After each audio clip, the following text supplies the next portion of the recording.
Chapter 1. This was a nameless continent. On a sunny day, there were no clouds or wind. The scorching sun in the sky projected endless rays of light, as if it wanted to roast the entire continent. Suddenly, from somewhere in the sky, a faint brilliance flashed extremely abruptly, and what appeared with the brilliance was a strange ring. This ring came from nowhere, and no one knew where it was going. It appeared so suddenly, as if it had just passed through the void, through time and space. With an indescribable speed, it shot towards the mountain peak below. That strange humming sound was short and light. Usually, anything that flew in from outer space would leave a trail of thick smoke behind it. It was extremely loud, as if it wanted the entire continent to see it and announce its arrival. Today, this object was different. It only made a sound for a short moment, and then with a long poochy sound, it drilled deep into the rocks of the mountain peak, disappearing without a trace. This time was extremely short, and it did not cause any reaction. Even the birds nearby did not have time to fly up. The birds that were slow to react flew up in shock. They only circled a few times in the air, and then fluttered back down. They were minding their own business, and did not know that a mysterious object had appeared on this continent. After many years, mulberry fields changed. Things remained the same, but people changed. The mountain peak sank year by year, and turned into a mountain slope. Many places also became flatland. Gradually, there were signs of human habitation, and some people even lived around the mountain slope. And this mysterious ring, what exciting story could it bring? No one knew. Until today, a thin and small person stood on the left side of the mountain slope. Zhang Xiaohua was very happy. His face was full of happiness, and he stood on the mountain slope. His eyes stared passionately at the wasteland in front of him, as if this land was a piece of delicious pork belly. In fact, rather than calling it a wasteland, it was better to call it a mountain because this piece of land was in the middle of a mountain slope. It was just that this slope was relatively gentle, and only about 4% of the land could be opened up. But even this piece of land was the result of Zhang Xiaohua's father painstakingly persuading the clan leader for nearly 2 months. Zhang Xiaohua also knew that there were many barren mountains in the village, and there was very little land that could grow crops. So everyone wanted to find a place to grow food outside of their original land. Most of the other people in the village looked for barren land near the river, and his family did not have the money to bribe the clan leader, so they looked further and looked for places that others did not want. After looking everywhere, their eyes fell on this piece of land. Zhang Xiaohua's village was called Guozhuang House. The area was about 4 miles, and it was surrounded by mountains on 2 sides. This mountain was not high, and it was more appropriate to call it a hill. A large river flowed from the entrance of the village. There was a small bridge over the river that connected to a small road in the neighboring village. There were about 40 families living in the Guo manor. Half of them had the surname Guo. It was a small family. The people with the surname Guo lived in the middle of the village, and the rest of the people naturally lived scattered around the village. The people in the village were very simple, but they were also unscrupulous. Most of the matters in the Guozhuang house were handled by the clan leader of the Guo family. Although they lived in the same village, their surnames were different, and when the clan leader handled matters, it was inevitable that he would be biased towards the clan. The good residential locations in the village and the good crops outside the village were mostly in the hands of the villagers with the surname Guo. However, they were still fellow villagers. Although there were many small matters, big disputes had never appeared in the small Guozhuang house, and the people in the Guozhuang house felt that they were living a peaceful life. Zhang Xiaohua's mother, Guo Sufei, was a member of the Guozhuang house. It was considered a branch of the Guo family, and it was once glorious. However, in her mother's generation, other than Guo Sufei, there was no other male in the family. Moreover, Zhang Xiaohua's grandfather, Guo Shan, also had a daughter at an old age, and raised her until it was time for her to get married. It was also when the two of them were old, and in order to support the elderly, Zhang Xiaohua's father, Zhang Kai, married into the Guozhuang house. In fact, although it was called marrying into the family, Guo Shan viewed Zhang Kai in a new light. He even allowed Zhang Kai's son to take the surname Zhang, and never once haggled with Zhang Kai. Therefore, Zhang Kai was even more sincere towards the Guo family. It was said that the wealth of a rural family was mostly related to the labor in the family. Guoshan did not have a son, and before Guosufei was born, he had always wanted to have a son as his stepfather. However, due to various problems, it did not happen.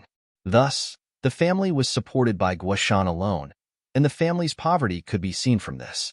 Zhang Kai did not disappoint.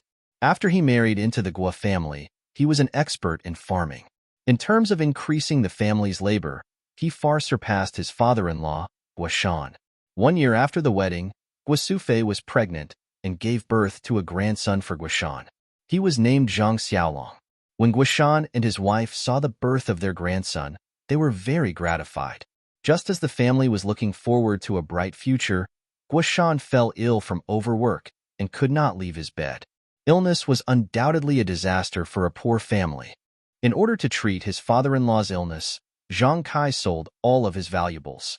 However, he still could not save Guoshan's life, which was like a candle in the wind. When Zhang Xiaolong was 2 years old, he passed away suddenly. What made Guoshan rest in peace was that his second grandson or granddaughter was about to be born. For this reason, before his death, Guoshan named his children. The boy would be called Zhang Xiaohu, and the girl would be called Zhang Xiaohua. After Guoshan passed away, Zhang Kai's mother-in-law's health also deteriorated. Fortunately, Zhang Xiaohu's birth slightly reduced the old woman's grief, and thus, the family's peaceful life was preserved. The life of a farmer was not about working in the fields or going home to eat. Their lifeblood was the land. In the past, Zhang Xiaohu's family was not very prosperous, so the land could be used. As Zhang Xiaolong and Zhang Xiaohu grew up, Zhang Kai had always been worried about the land. At the very beginning, he and his wife, Guosufei, took Zhang Xiaolong and Zhang Xiaohu to the patriarch's house to kowtow and pay their respects. Perhaps because of Guoshan's face, the patriarch gave them a small plot of land by the river, which could be considered as solving Zhang Xiaohu's urgent problem. Zhang Xiaohua was born when his eldest brother was 7 years old. At that time, the family already had 2.5 laborers, and the family's poverty situation was slightly alleviated. Speaking of Zhang Xiaohua's birth, it was quite magical. The weather was originally dry for more than 2 months, but on the night of Xiaohua's birth, there was a sudden rainstorm. The rainfall in the mountains increased sharply, and the small river outside the village did not even cross the small bridge. The scene was very frightening. When Guosufei gave birth to Xiaohua, she also saw a sky full of flying flowers. Therefore, Zhang Kai's expectations for Xiaohua were very high. When he was naming her, he even asked the teachers of the neighboring villages for reference.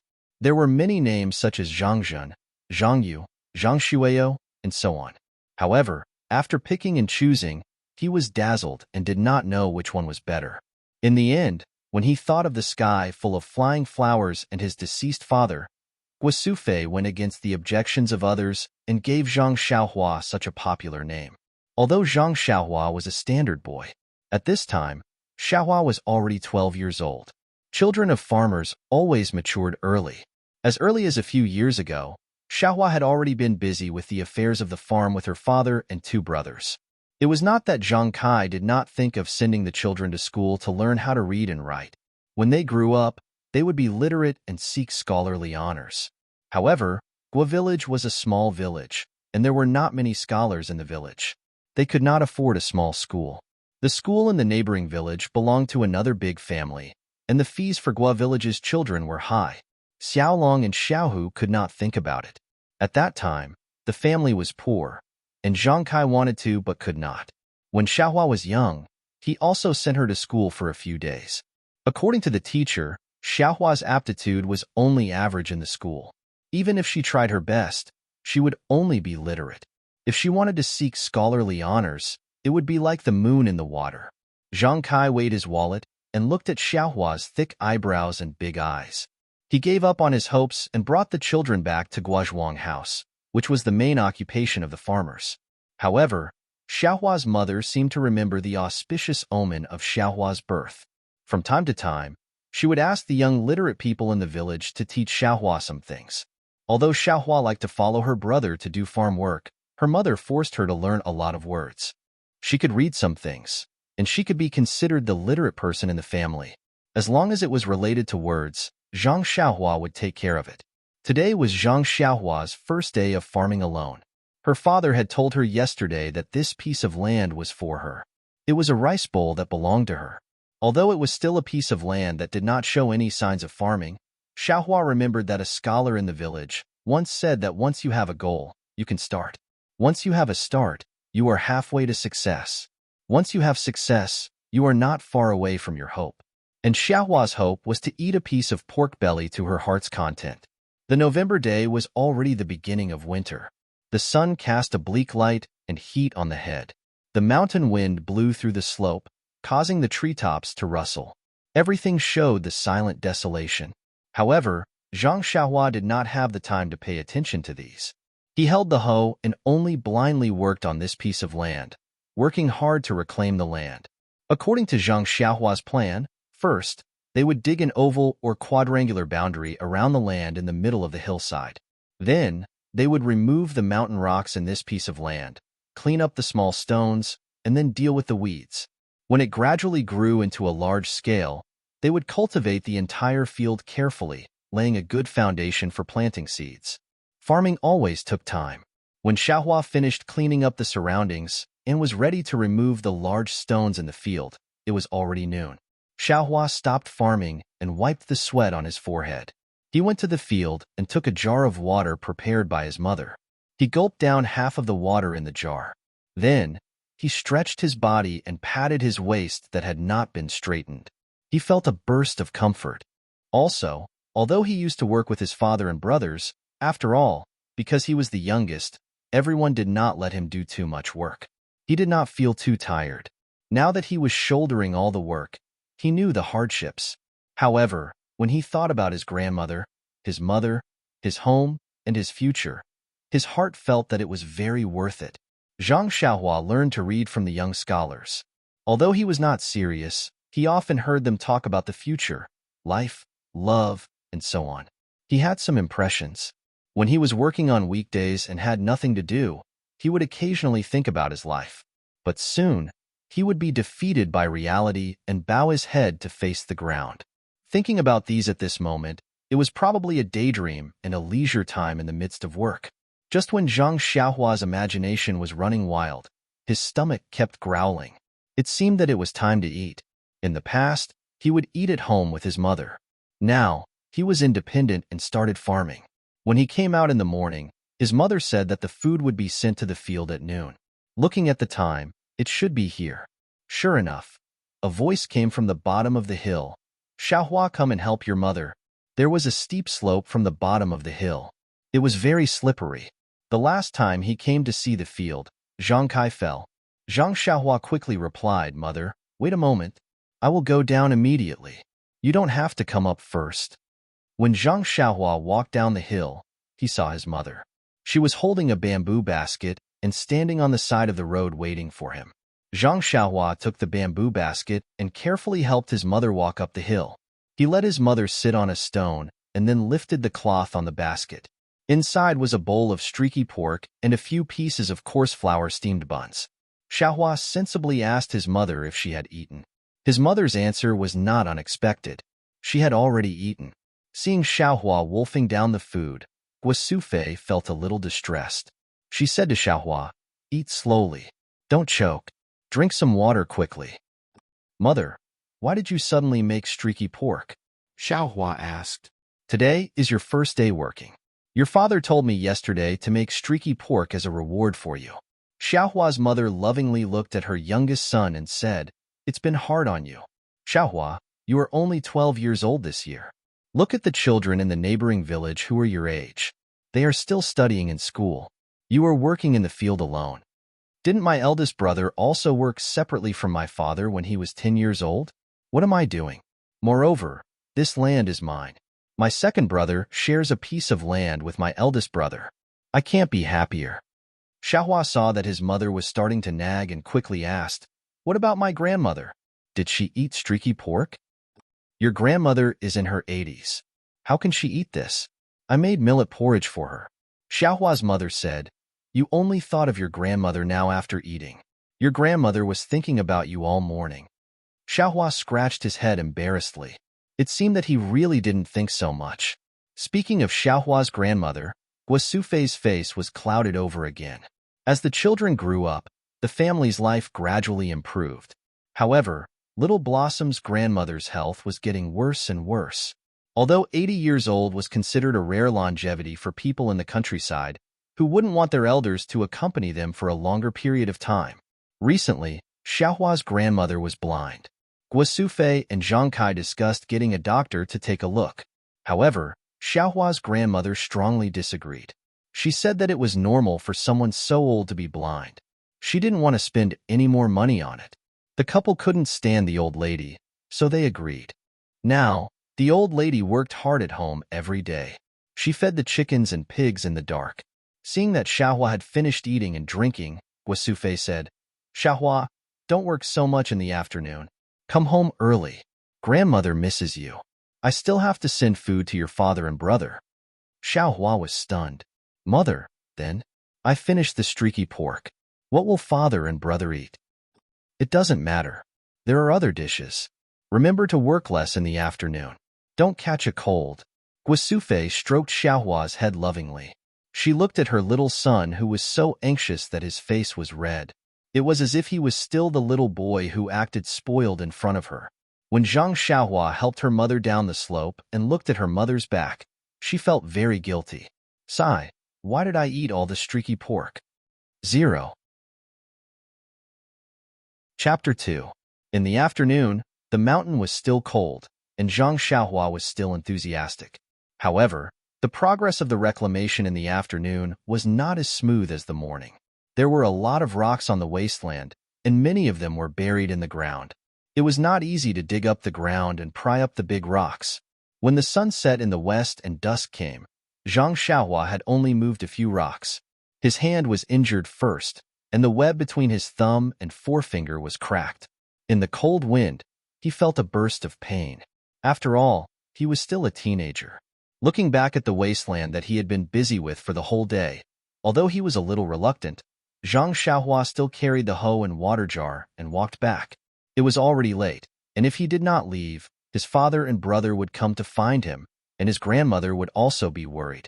The wasteland was a distance away from home, or else his mother would not have come to deliver lunch at noon. Walking on the rugged mountain road back home, although Zhang Xiaohua did not have any strength, he was in a good mood. The progress of the reclamation was not fast, and his father had already reminded him.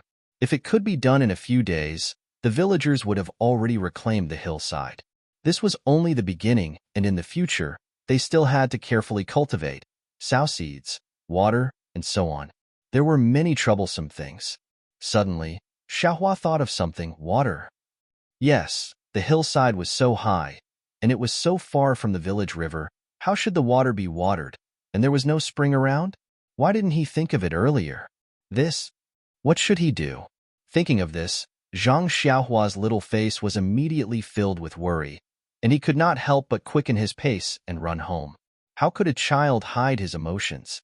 When he walked into the village, the sky was already dark, and there were many children laughing and playing in the village. Seeing Xiaohua carrying a hoe, some familiar villagers stopped Xiaohua and asked him about the reclamation, and Xiaohua answered them one by one. It seemed that reclaiming the wasteland on the hillside was also a matter of concern to the villagers who did not have enough rations. However, Xiaohua was also very absent-minded. Everyone thought that he was tired, so they didn't ask in detail. Only then did Xiaohua rush home.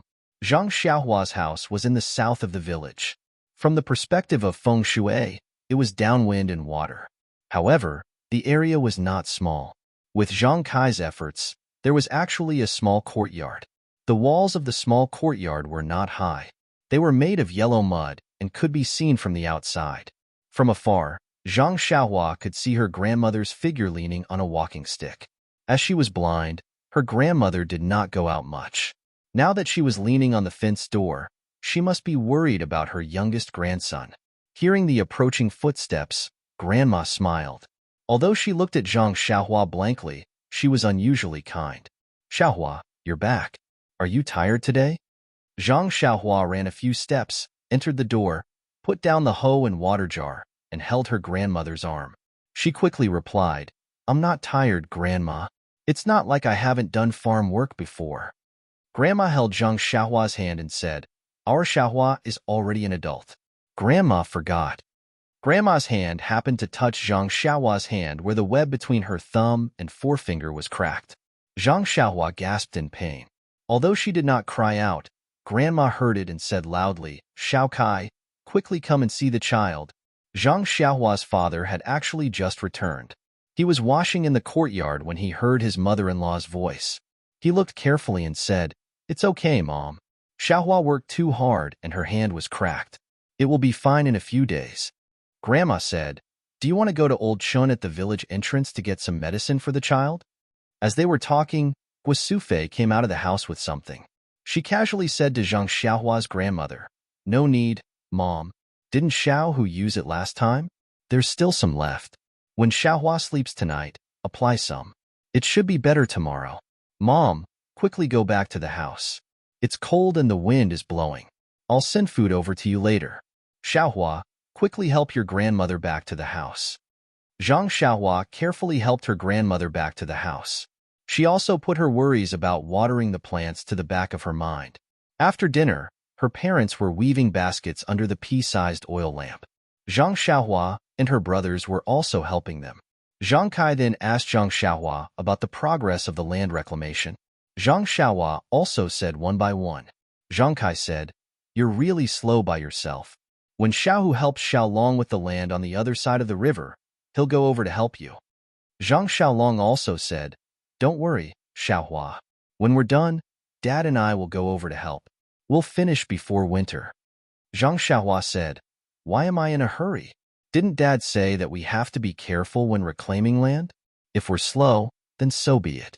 When we plant the crops, they'll grow well. At this point, he thought of the matter of watering the plants. He quickly asked his father, Dad, I just remembered that the hillside is so high and there's no spring nearby. How are we going to water the crops in the future? Zhang Kai stopped what he was doing and said, It's hard for you to think of this. What do you think we should do? Zhang Xiaohua looked at her two brothers for help and said, We have to carry water to water the fields. The hillside is so far away and high. Carrying water won't work, right? Zhang Kai smiled and said, Xiaohua, what's behind our hillside? Zhang Xiaohua thought for a bit and said, Isn't there a very deep hole behind? Yes, it's right there. It's a small cave where 3 hills are squeezed together. We can dig a well there. Then, we can make a small path from the well to the ground. Not only can we drink water, but we can also water the fields. Zhang Kai said confidently, Looks like you already have a plan. Guasufei smiled and praised her man. Then, Dad, when are we going to dig a well? Zhang Xiaohua asked impatiently. Wait until the ground is flat. Before winter, before the ground freezes, we'll ask the people in the neighboring villages who know how to dig wells to help us. Then we'll start. Zhang Kai finished speaking and began the work in his hands. After getting a satisfactory answer, Zhang Xiaohua was finally relieved. The family busied themselves with the work in their hands. After working for a while, Zhang Xiaohua was clearly exhausted. His eyes were blurred. Guasufei's heart ached for him, and she told him to go to sleep first. Zhang Xiaohua agreed, and woodenly walked over to the 3 brothers' Kong.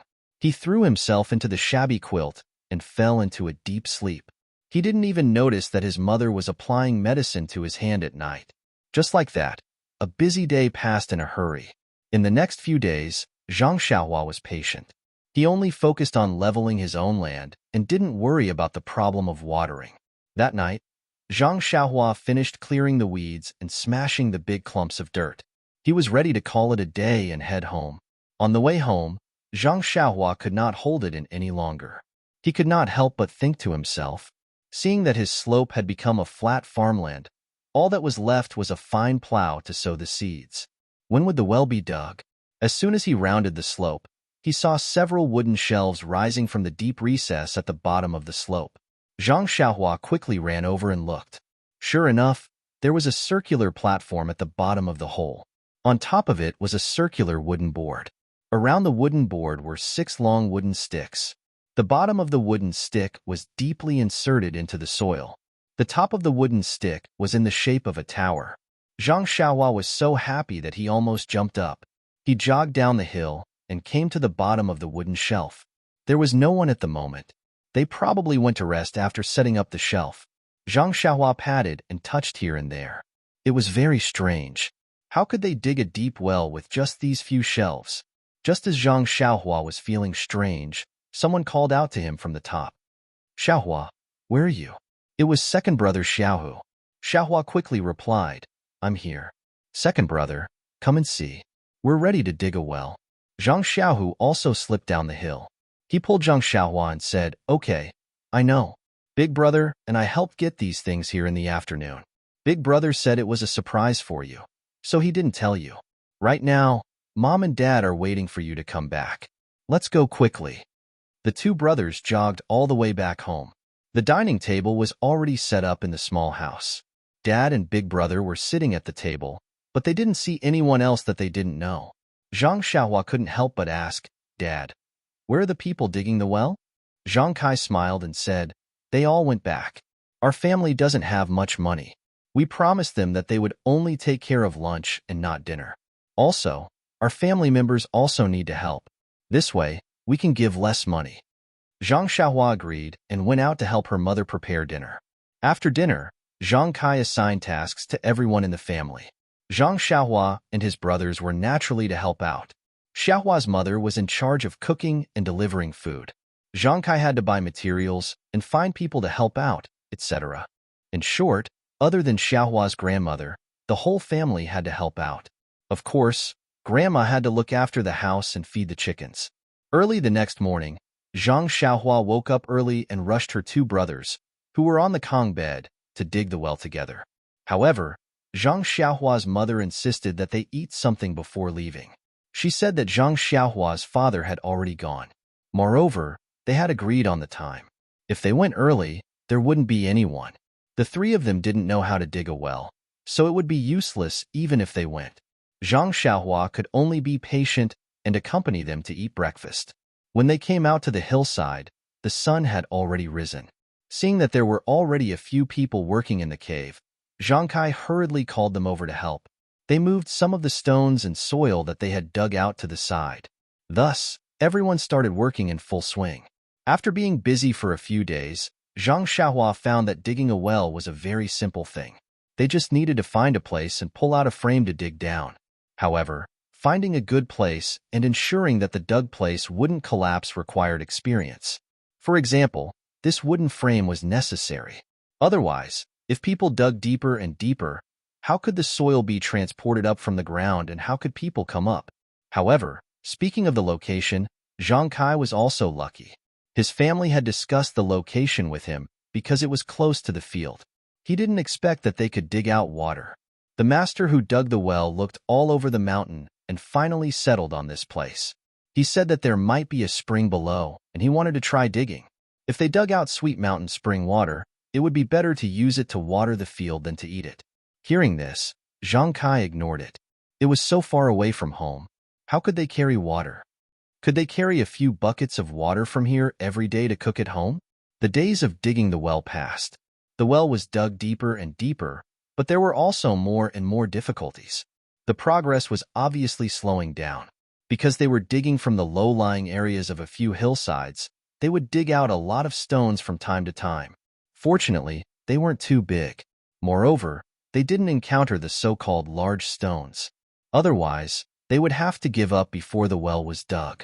After a few more days, perhaps Zhang Kai's luck had reached its end. Digging the well finally encountered a big problem. This afternoon, Zhang Xiaohua went down to the well, picked up the hoe, and began to dig.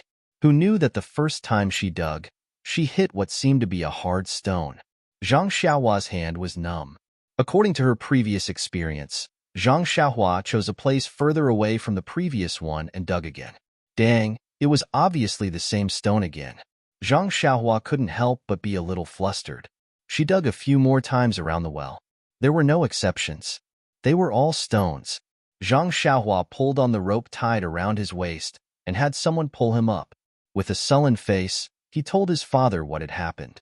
Zhang Kai and the well digger also went down to take a look.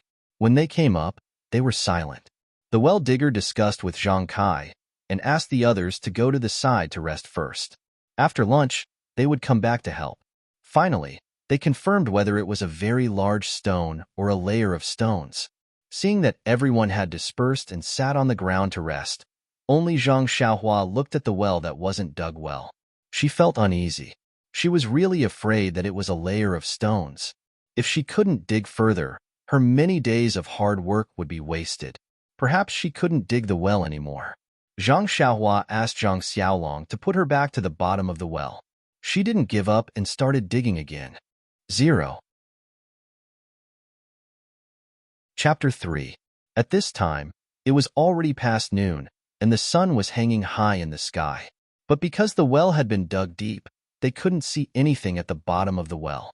They could only rely on the oil lamp that was brought down the well for illumination. Zhang Xiaohua's face couldn't see any determination under the flickering light. He thought for a moment, then raised the hoe and dug in a direction. Dang, dang. The sound continued. He changed a few more directions, but it was the same. What should he do? It seemed that he was really at the end of his rope. Zhang Xiaohua wanted to give up a little. It was better to go up first. After a while, he would expand the well and take a look. But his mother hadn't sent him food yet. Should he dig from the bottom first? Thinking about it, Zhang Xiaohua didn't stop. He continued to dig from the front, waist-deep place, and found a direction to dig. When he was digging, he suddenly heard a dang sound. Xiaohua couldn't help but be surprised. Another stone? But then he used the hoe again, and there was no more sound. Zhang Xiaohua was surprised, but he didn't think much about it.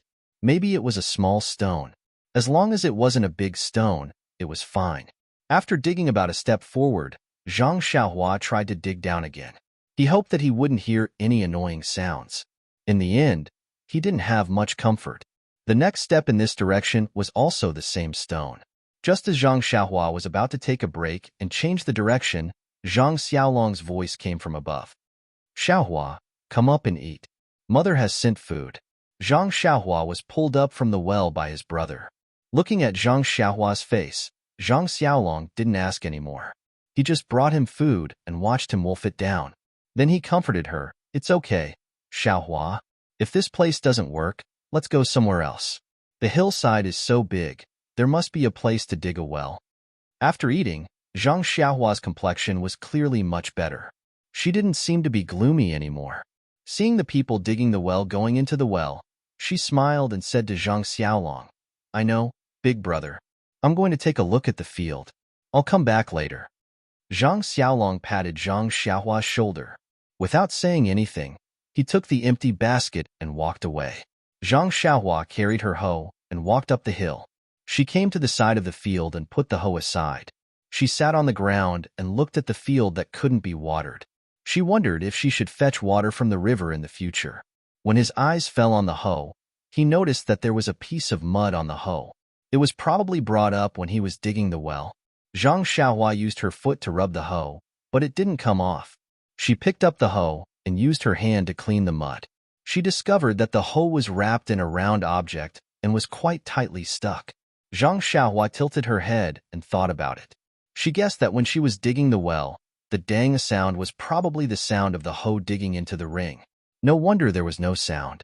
It was wrapped around the hoe. Zhang Xiaohua wanted to remove the ring from the hoe. She found a tree branch to pry it open and a rock to gently knock on it, but it didn't work. If she used all her strength to knock it against the rock, she might be able to remove it, but she couldn't guarantee that it wouldn't break.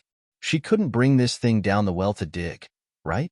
Zhang Xiaohua felt a bit helpless. In the end, Zhang Xiaohua hardened her heart. She used half of her strength to lift the hoe and knock it against the rock. A dang sound was heard, but the ring didn't break and didn't come off the hoe. Zhang Xiaohua also used all her strength. After knocking it a few times, she finally removed it. That strange ring didn't break either. It seemed to be very sturdy. Zhang Xiaohua picked up the ring and used her clothes to wipe the mud off it. Only then did she see clearly that it was a bracelet. It was about 2 fingers wide, black, without any patterns, and flat. She didn't know what material it was made of. Zhang Xiaohua was about to take a closer look when she heard Zhang Xiaolong's joyful voice from down the hill. Xiaohua, come quickly. There's hope. When Zhang Xiaohua heard this, she jumped up happily. She didn't have time to look at the bracelet she picked up. She put it in her arms, picked up the hoe, and slipped down the hill. She didn't notice that when she held the bracelet, it was light as a feather. When Zhang Xiaohua ran to the bottom of the hill, she saw the smiles on Zhang Xiaolong and Zhang Xiaohu's faces. She also saw Zhang Kai's slightly bitter face. After listening to Zhang Xiaolong, she knew that the bottom of the well wasn't a layer of stone. The stone wasn't too big. As long as the well was enlarged, the stone could be removed. However, the length of the expansion was at least 3 steps. When the well was bigger, the amount of digging would be bigger. Of course, the time would be longer, and the money would be more. However, it was good that they didn't have to choose a new place, open a new well, or water the ground. It was a good result. Seeing the happy faces of the 3 children, only Zhang Kai was secretly worried. He hoped that such a stone wouldn't appear in the future. If it happened a few more times, the well wouldn't need to be dug anymore. The work in the afternoon was simple. The people digging the well measured the well according to the size of the stone, planned how to expand the well, and dug again. After such a small disturbance, everyone began to work in an orderly manner. When they returned home in the evening, after dinner, before going to bed, Zhang Xiaohua didn't think about the bracelet in his arms.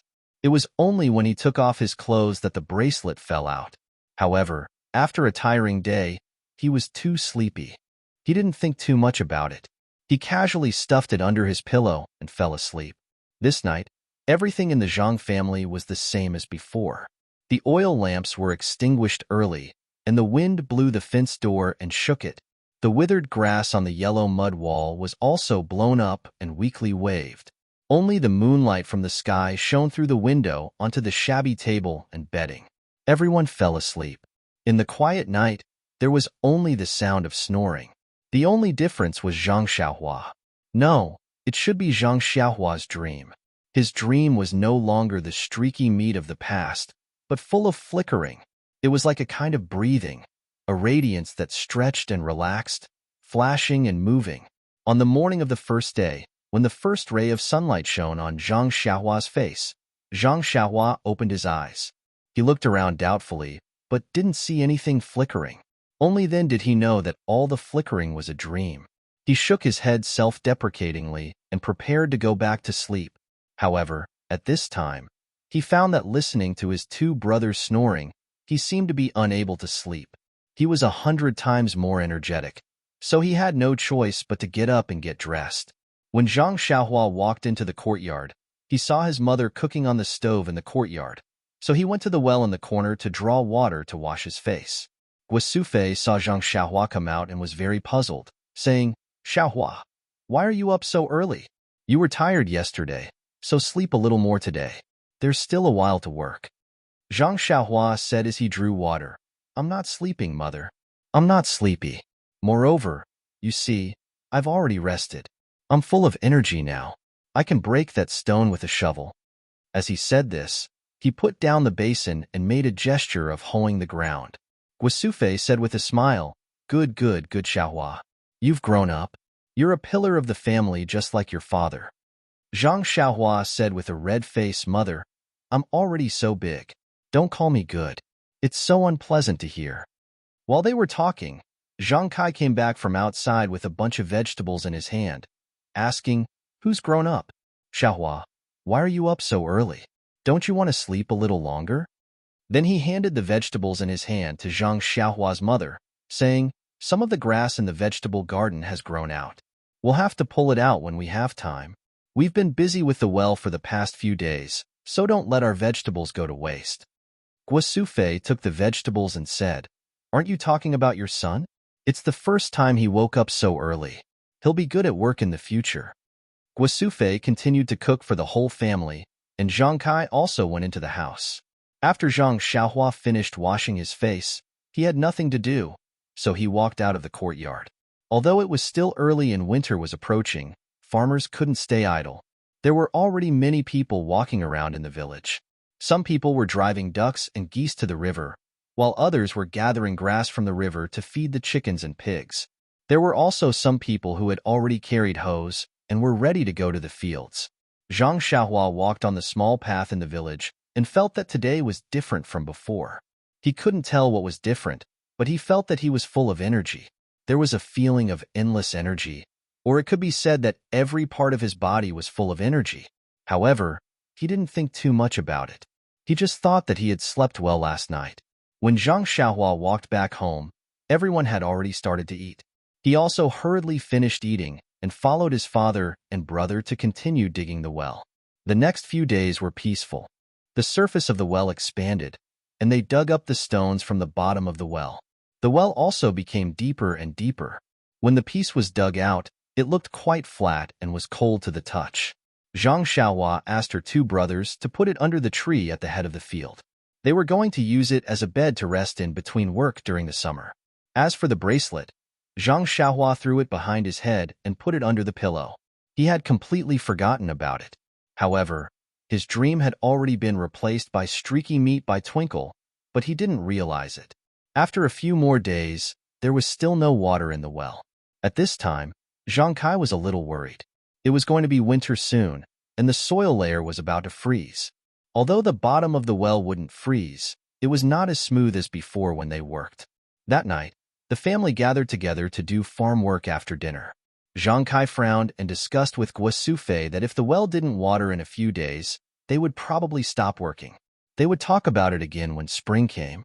At this time, Guo Sufei said, "Father, do you know that Mr. Wu's family in the neighboring village also bought a piece of land on the southern slope?" Zhang Kai said, "I don't know, but I heard that they are digging wells on the southern slope." Guo Sufei said, "It's that well. It's dug by Mr. Wu's family. Like us, it's also used to water the fields. Today, when I went to the river to pull grass to feed the chickens, I met Guo Quan's family at the entrance of the village. Didn't her sister-in-law marry Mr. Wu's brother? Guess what she said to me?" "What did she say? Is the well already filled with water?"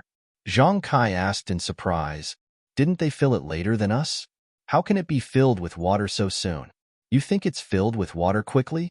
There's something worse than that." Guo Sufei said angrily. "Hey, what's that?"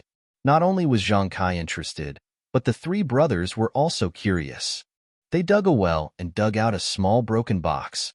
Guo Sufei continued. When the box was dug out of the well, it was broken by a hoe, revealing the things inside. Although it was covered with mud, you could still see the pearls and agates inside. Why don't we have such good luck? We dug out a broken stone the size of a bed before they did. Just when the family was sighing over Mr. Wu's family's fortune, Zhang Xiaohua remembered that he had also dug out something from the well. He said excitedly, "Father, Mother, I also dug out a treasure from the well." Under the urging and eager gazes of his family, he took out the forgotten bracelet from under the bedding. Zhang Kai took it and examined it carefully under the oil lamp. He saw that it was a black, flat object made of an unknown material. Instead of calling it a bracelet, it would be more appropriate to call it a metal ring. He couldn't tell what it was, so he handed it to Guo Sufei. Guo Sufei took it, weighed it in her hand, and rubbed it with her fingers for a while. She said, "It's so light. It doesn't look like it's made of jade, and it doesn't have any patterns. It probably isn't jewelry. It looks like a child's toy. Xiaohua, take it and play with it." Zhang Xiaohua took it dispiritedly and handed it to his two brothers, as if it was his fault that they didn't dig out the pearls and agates. The two brothers turned the bracelet around in their hands and handed it to Zhang Xiaohua. It seemed that no one was interested in this ugly thing, so Xiaohua could only keep it in her arms. Guo Sufei continued, "Sai, if it's really a good piece of jewelry, we can consider keeping it and use it as a betrothal gift when we matchmake your eldest brother at the beginning of spring." This time, the emotions of the whole family were ignited again. Zhang Xiaolong would be 20 years old at the beginning of spring. It was time for him to find a girl and settle down. Based on their own impressions, the family began to argue with Zhang Xiaolong one girl after another. When the oil lamp went out, the family still wanted to continue, but for the sake of digging the well and doing farm work the next day, they could only go to bed on the Kong bed. Before going to bed, Zhang Xiaohua took out the bracelet from her arms and was about to put it under the bedding again when she changed her mind. What Mr. Wu dug out from the ground was a treasure. Mine is also a treasure. I have to take good care of it, but where should I put it? He thought about it and put the bracelet on his wrist.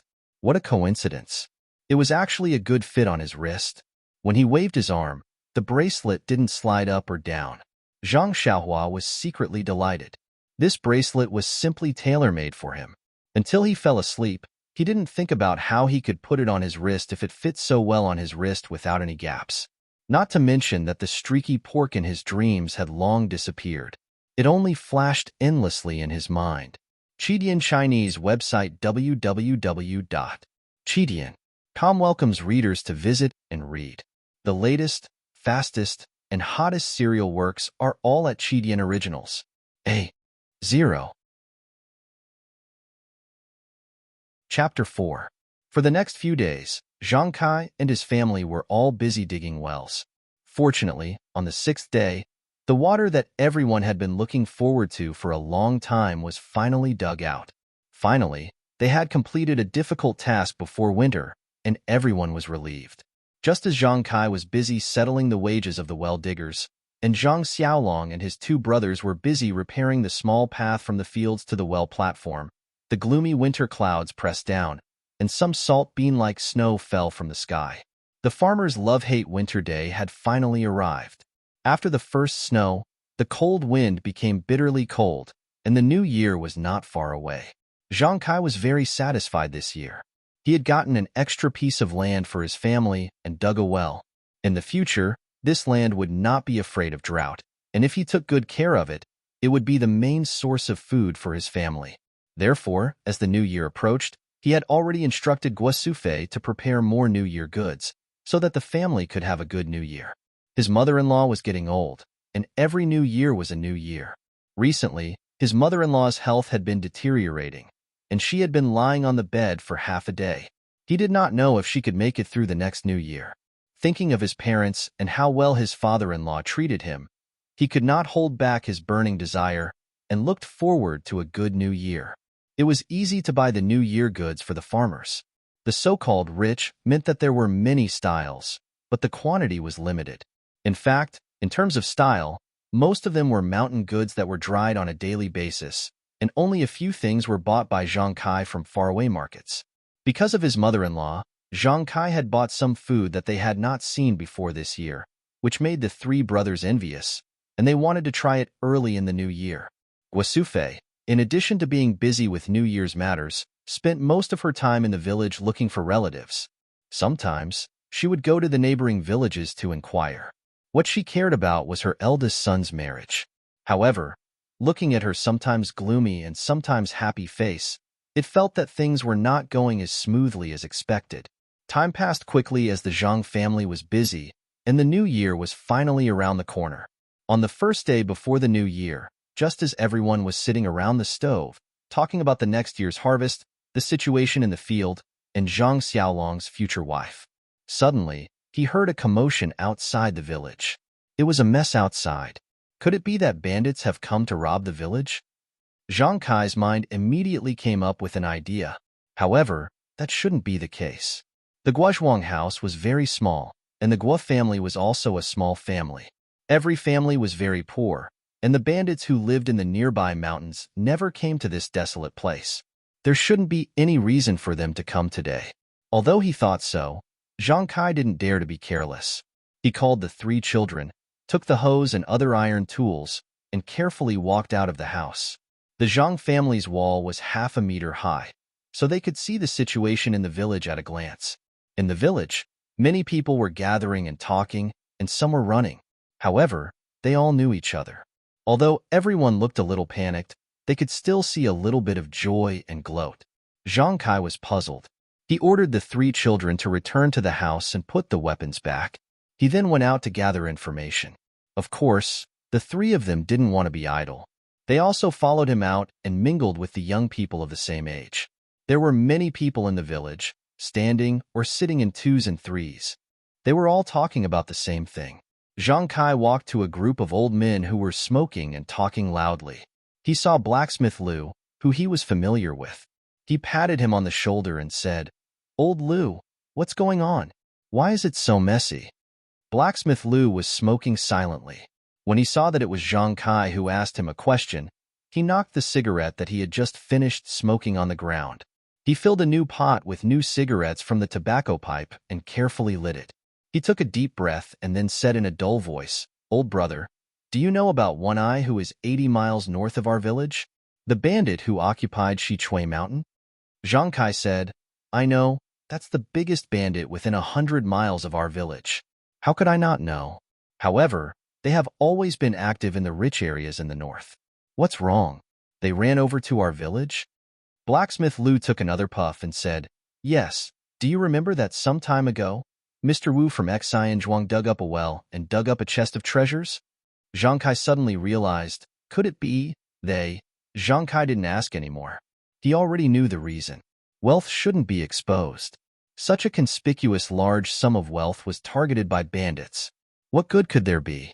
When Butchergwa saw that Zhang Kai wasn't asking any more questions, he squeezed over and said mysteriously, "Not only that, Mr. Wu was still hoping for a fluke at first, saying that there was no such thing and refusing to admit it. One Eye chased Mr. Wu's family of dozens of people into the ancestral hall and sent people to turn Mr. Wu's house upside down. In the end, they found a pile of treasures in the cellar and at the bottom of the well. One Eye was furious that Mr. Wu had deceived him, so he burned down the Wu family's ancestral hall with a torch. Luckily, Xianzhuang is slightly better than us. They are all poor people, so One Eye didn't make things difficult for others. When these bandits left, they even made a fuss and told the villagers to be careful and not to report it to the authorities. Otherwise, they would bury everyone in Xianzhuang with them." Blacksmith Lu said, "Misfortune is a blessing in disguise. A few days ago, they thought that they had struck it rich. Now, their entire family has been wiped out." "How tragic," Butchergwa continued. "They didn't wipe out their entire family. Mr. Wu's sister-in-law came back to our village yesterday to visit her parents. She didn't go back today and avoided a disaster. Didn't someone just report it? She just found out about the tragedy and sent people to investigate. Also, the person who reported it said that when the bandits left, they dragged a woman on a horse. They couldn't see her face clearly. She's probably Mr. Wu's daughter. The bandits took a fancy to her and took her up the mountain. Maybe she's the mistress of the village." Zhang Xiaohua and his brothers had been standing behind their father for a long time. When they heard what the villagers said, they felt a chill in their hearts for no reason. Usually, they didn't hear much about the evil deeds of bandits, but it was all just talk. They thought it was just a story. Now, it happened right in front of them. Mr. Wu was also someone that a few people had seen before. When they were young, he had even taught Zhang Xiaohua a few words. Now, he was gone. He was burned to a crisp. Although they didn't see it with their own eyes, it still made them feel sad and afraid. Zhang Xiaohua unconsciously rubbed the bracelet on her left wrist. She secretly thought, "Fortunately, what I dug out wasn't a real treasure. Even if it was, I wouldn't tell anyone to avoid bringing disaster to myself and my family. An ordinary man's wealth is his own ruin." Such a bloody truth was deeply ingrained into the young man's heart. The three brothers told Zhang Kai that they wanted to go to Xianzhuang to see what happened, but Zhang Kai didn't agree. After all, it was almost the new year. If they encountered a bloody disaster, it wouldn't be good for their luck in the coming year. Moreover, the Wu family in Xianzhuang was now scorched earth. The tragic scene made people afraid. It was estimated that the people from the government should have already arrived there. If they went, it might cause a lot of trouble. As they talked, the people in the village also dispersed. After all, other people's days had come to an end, but their own lives still had to be lived. The truth of each person only sweeping the snow in front of their door. Even farmers understood. The sky was dark, and the new year was coming. It was better to tidy up their mood and busy themselves with their own affairs. When Zhang Kai and the three children returned home, he saw his mother-in-law and Guo Sufei warming themselves around the fire. He told them about what happened in Xianzhuang. When the two heard, they turned pale with fright. The two of them prayed to the heavens, hoping that the souls of the dead would be reincarnated as soon as possible. They also hoped that their family would never encounter such a disaster. Until the sky was completely dark and the house was lit with oil lamps, Zhang Xiaohua's grandmother was still muttering, "Misfortune is a blessing in disguise. Misfortune is a blessing in disguise." It was also the new year, but this year's Guozhuang house was far less lively than before. Under the curtain of the night, Only children were playing and playing with lanterns. Only they didn't know the dangers of the world and let their nature run wild. Most of the farmers were like Zhang Kai's family. After eating a sumptuous New Year's Eve dinner, tidying up the hard work of the past year, and looking forward to the sweet happiness of the new year, there was a trace of gloom in their hearts. When they thought about Mr. Wu's experience and thought about this world where the strong preyed on the weak, it was inevitable that they would have the idea that they were fish on the chopping block. Looking at the vast world, they didn't know how to protect their family's safety. The New Year's Eve, which was supposed to be lively and noisy, passed quietly just like that. She didn't know whether the dreams of the other villagers contained happiness, joy, harvest, and sweetness, but Zhang Xiaohua only had a twinkle in her eyes. That twinkle seemed to have a trace of clarity. The New Year's Eve for farmers was actually very simple. Other than the New Year's greetings, there was only the faraway market in Lu Town. Every year, starting from the third day of the new year, there was a street in Lu Town where the 8 neighboring villages gathered and bustled. Everyone wore new clothes, brought their families, and brought a slightly full purse around their waists to feel the New Year's atmosphere. In Zhang Kai's family, except for Guasufei, who had to stay at home to take care of Zhang Xiaohua's grandmother, Zhang Kai brought his 3 children to the Lu Town market. Lu Town was south of the Guozhuang house and was about 30 li away from the Guozhuang house. There weren't many streets in Lu Town, so there wasn't much excitement to share on weekdays. It wasn't easy to catch up with the New Year's gathering. Everyone took out the energy they had accumulated for a year and squeezed out a street in Lu Town. This was a street facing north and south. It was relatively wide and seemed to be the main street of Lu Town. There were many shops on both sides of the street. No matter what kind of business they were doing, the business was very good. The doors were wide open and many people came in and out. The shop assistants stood inside and outside the shop, greeting the customers coming and going. Many peddlers picked their own small livelihood and placed it on the street. They kept shouting loudly to attract the people in front of them. Usually, if the shop assistants in the shop saw someone blocking the door, they would definitely greet them and drive them away. But today was an exception. They all came out to find a way to make a living. In order to win the first prize of the new year, they wouldn't be angry and hurt the harmony. They even wished each other good luck when they met. As a result, the street, which was not very spacious, became more crowded. Zhang Xiaohua, who came to the market with her father and brother, didn't even know where to look. 0. Chapter 5.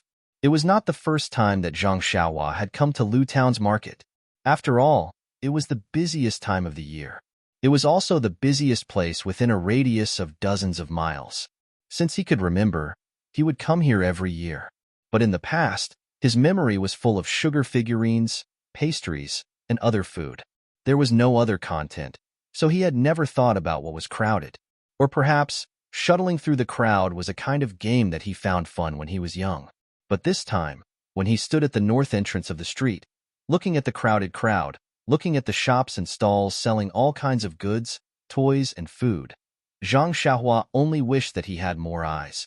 Zhang Kai and his family followed the crowd from the north entrance of the street to the depths of the street. Every time they passed by a shop, they would squeeze in to take a look, whether it was selling silk, antiques, or even a pharmacy. They would stop for a moment. Zhang Xiaohua and his brothers were not only looking at the things being sold, but also at the crowd around them. In the small mountain village, they rarely saw so many people, especially beautiful and flamboyant girls, which attracted the young man's attention. Unfortunately, the 3 of them looked ordinary and dressed simply. At first glance, it was obvious that they lived in a mountain village. The girls' eyes slipped away from them, far from staring at people like they did. Occasionally, a girl felt their burning gaze and naturally shyly walked away. There were also some girls who looked back at them, which made the 3 of them blush unnaturally. Zhang Xiaohua only looked at things that were more fresh than when he was a child. Zhang Xiaolong and Zhang Xiaohu looked more at the future. Perhaps they wanted to meet a girl they liked and find their own happiness, but most of the girls did not pay much attention to their eyes, so they did not know what the 2 brothers were thinking.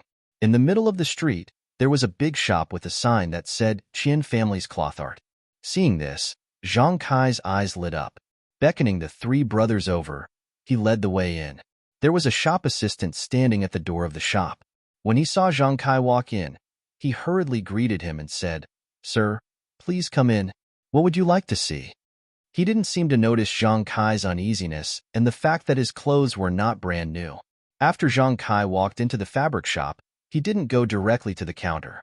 Instead, he stood next to the door and nervously looked at the many male and female customers running around the shop. He didn't know what to do, and when he heard the shop assistant call out to him, he came back to his senses and awkwardly said, get some clothes for the children, and also buy some cloth for the children's mother." While they were talking, Zhang Xiaolong and his two brothers also came in. After all, they rarely entered such a big store. Just now, they were just looking around. Now that they really had to buy things, they didn't know what to say. They were a little timid. The shop assistant, on the other hand, didn't seem offended at all. He continued to smile as he welcomed them and said, "Then please come over here and take a look to see if there are any suitable fabrics." As he spoke, he brought them to a corner of the counter and showed them the fabrics on it. There were very few people at this corner of the counter. There were two groups of people who came first. One group was two young ladies who were looking down at the colors. The other group was a family of 3 with a child. They had also picked out the fabrics and were being wrapped up by the shop assistant. Aside from this corner of the counter, the rest of the place was filled with colorful satin and other fine fabrics. There were also many people in bright clothes surrounding the counter, commenting and picking. It seemed that the shop assistant also had good training and knew the needs of the customers. Looking at the clothes of Zhang Kai's family, he knew that what they needed was durable, not gaudy surfaces. Although the shop assistant was already very considerate and took Zhang Kai and the others to the right place, Zhang Kai still had a difficult expression on his face. Because in the past, when they came to this kind of cloth shop, it had always been the child's mother who made the decision. What to buy, what to buy, what to buy, what to buy. It didn't need Zhang Kai to worry. This time, because Zhang Kai was at home accompanying the child's grandmother, she let Zhang Kai come to buy cloth. Zhang Kai didn't think too much about it. When he arrived at the shop, he didn't know what to buy. Looking at the shop assistant's somewhat ugly expression, Zhang Xiaolong was quick-witted. He hurriedly walked forward and said to the shop assistant, "Let's take a look first. You should take care of the other customers first." After the shop assistant walked away, Zhang Kai couldn't help but say regretfully, "Look at my brain.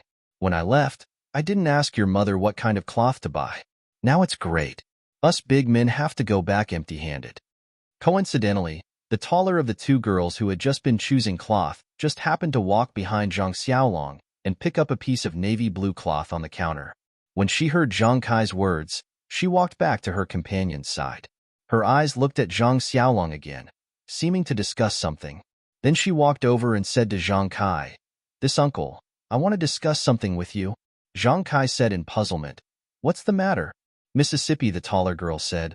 "Uncle, I was just about to pick out a piece of clothing for my brother, but he didn't come over. I see that his figure is similar to this big brother's. I wonder if I can ask him to help me try it on. I heard you say that there's no cloth and no one to use as a reference. In return, how about my sister and I also give you a reference?" Zhang Kai was overjoyed at the unexpected good news.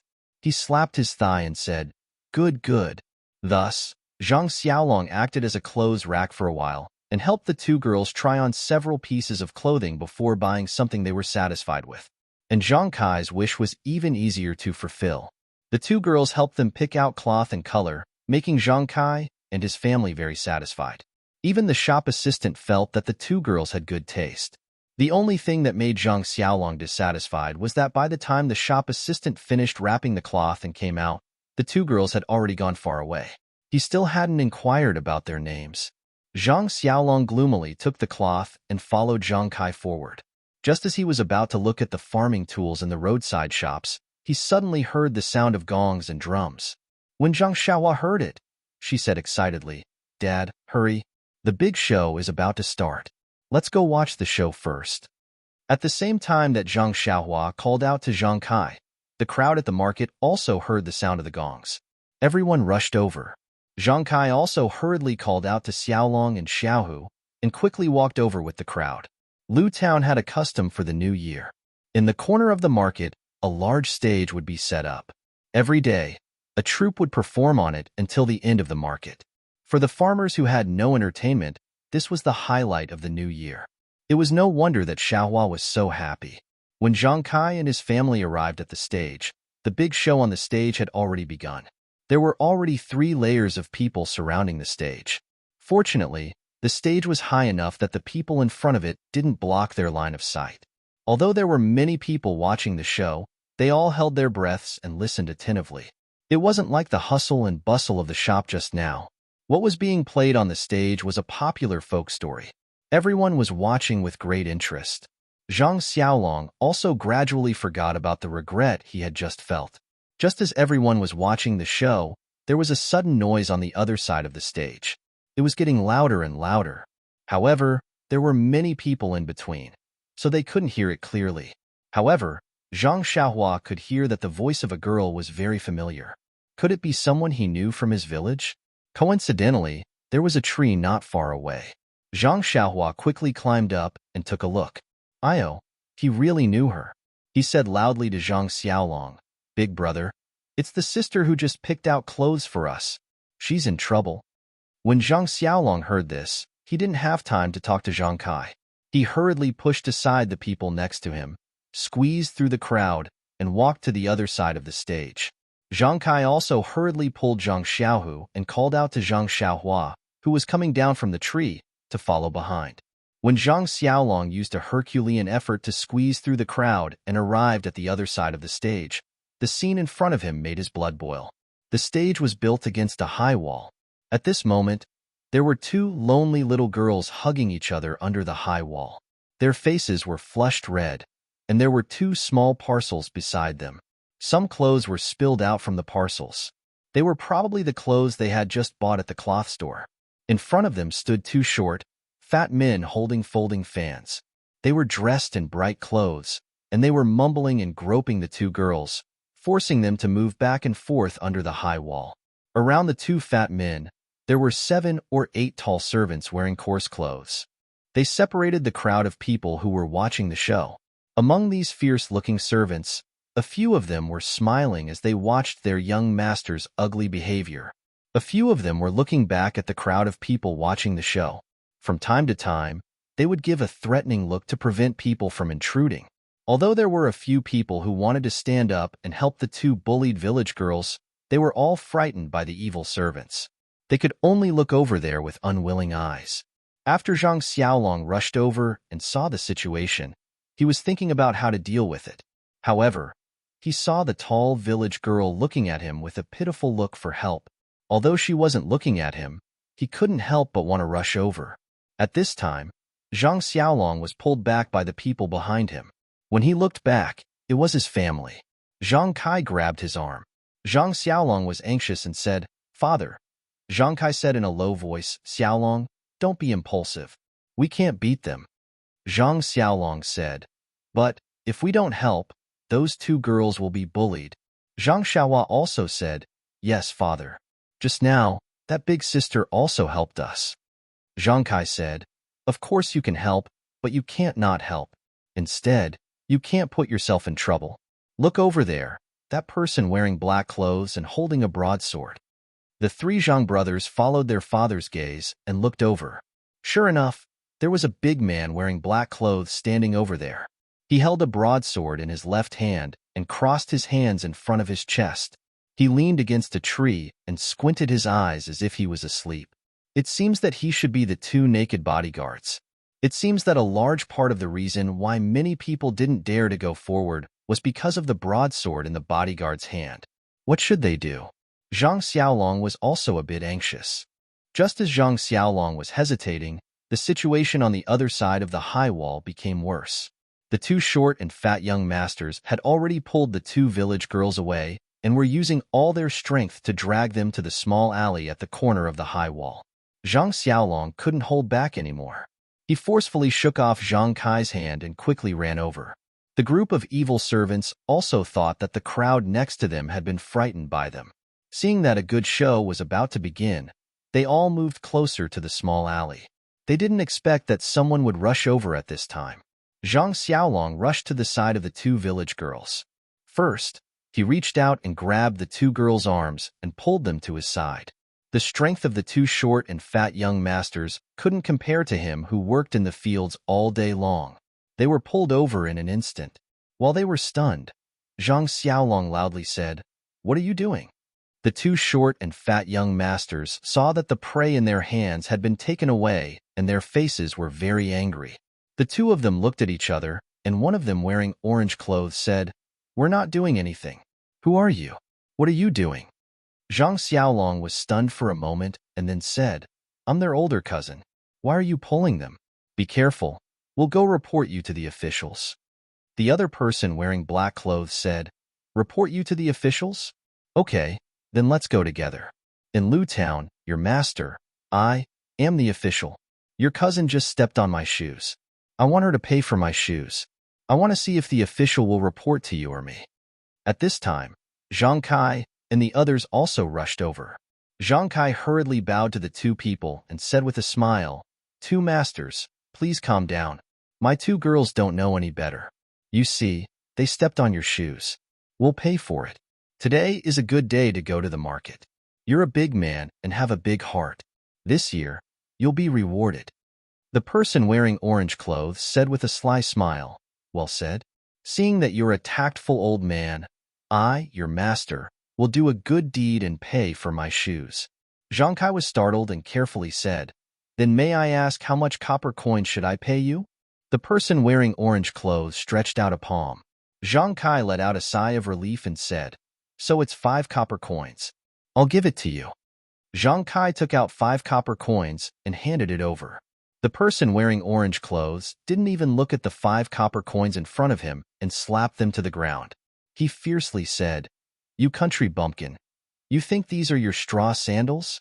Your master's shoes are only worth 5 copper coins. Listen carefully, 5 taels of silver." Zhang Kai thought this was bad and immediately said with a smile, "Master, you must be joking. My family's annual food rations are only 3 taels of silver. Are your shoes worth that much?"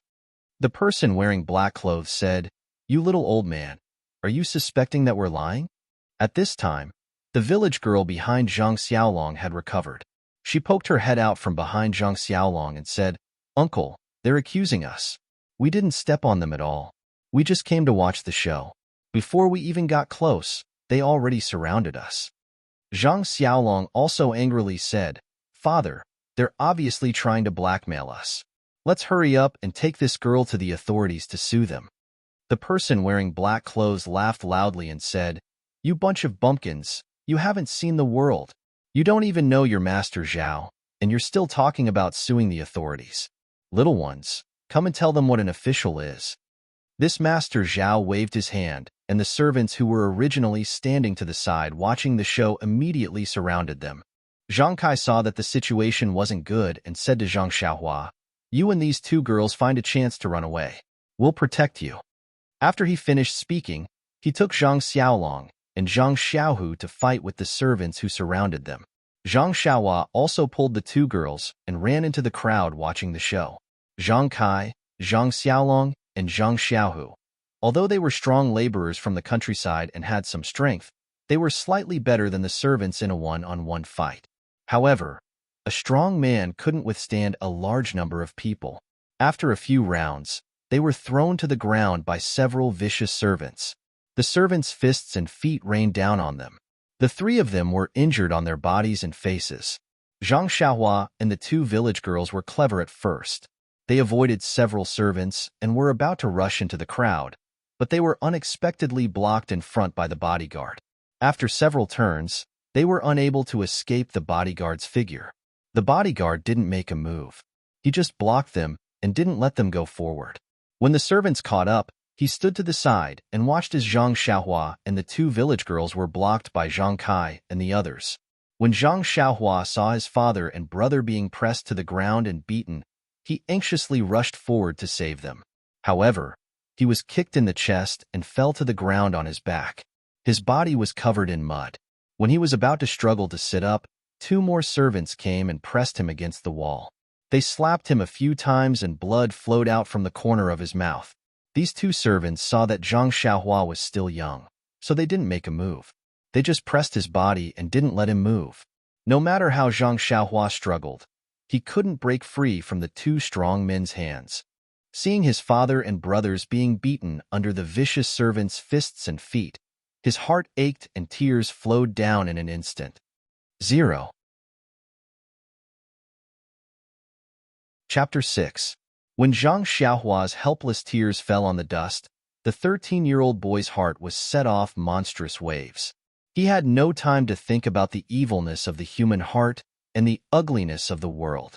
He also had no time to blame the weakness of others and bystanders. He only had the hope of strength. He hoped that he could use his strength to protect his family so that they would not be bullied by these dog-like evildoers. The fists and kicks that fell on his family were like a hoe, planting a seed in his heart. It made his immature mind, and his originally weak heart, more and more substantial and firm. 2 village girls cried and rushed over, wanting to pull away the servants who were beating Zhang Kai and the others. However, they were blocked by the 2 young masters and began to move their hands and feet. There were more onlookers than there were people watching the show, but they were all angry but did not dare to speak. The world was silent just like that. There were only the sounds of fists and kicks, the crying of the village girls, and the teasing of the libertine. The sun was already setting in the west. At this time, a gentle and pleasant female voice floated over from the high wall behind Zhang Xiaohua. A group of dogs that bully others because of their master's power. Senior brother, if you don't make a move, these people will be bitten by a group of dogs and be seriously injured. Then a man's voice sounded. Junior sister has a bodhisattva's heart. I'll go down and beat the dogs. As soon as the voice fell, a figure jumped down from the high wall and landed lightly behind the group of evil servants. This person did not make any movements, but he grabbed 2 people with both hands and casually threw them to the ground. Then, he kicked the other few people to the ground. Several evil servants fell on the dust and stopped moving. It was unknown whether they were dead or alive. Zhang Kai and his family of 3 were revealed.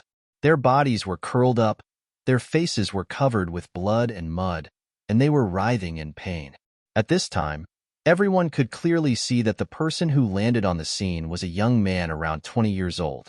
He was dressed like a scholar, wearing white clothes and holding a sword. As the scholar's gaze swept over Zhang Xiaohua, the 2 servants who were holding him down quickly let go and timidly stood to the side.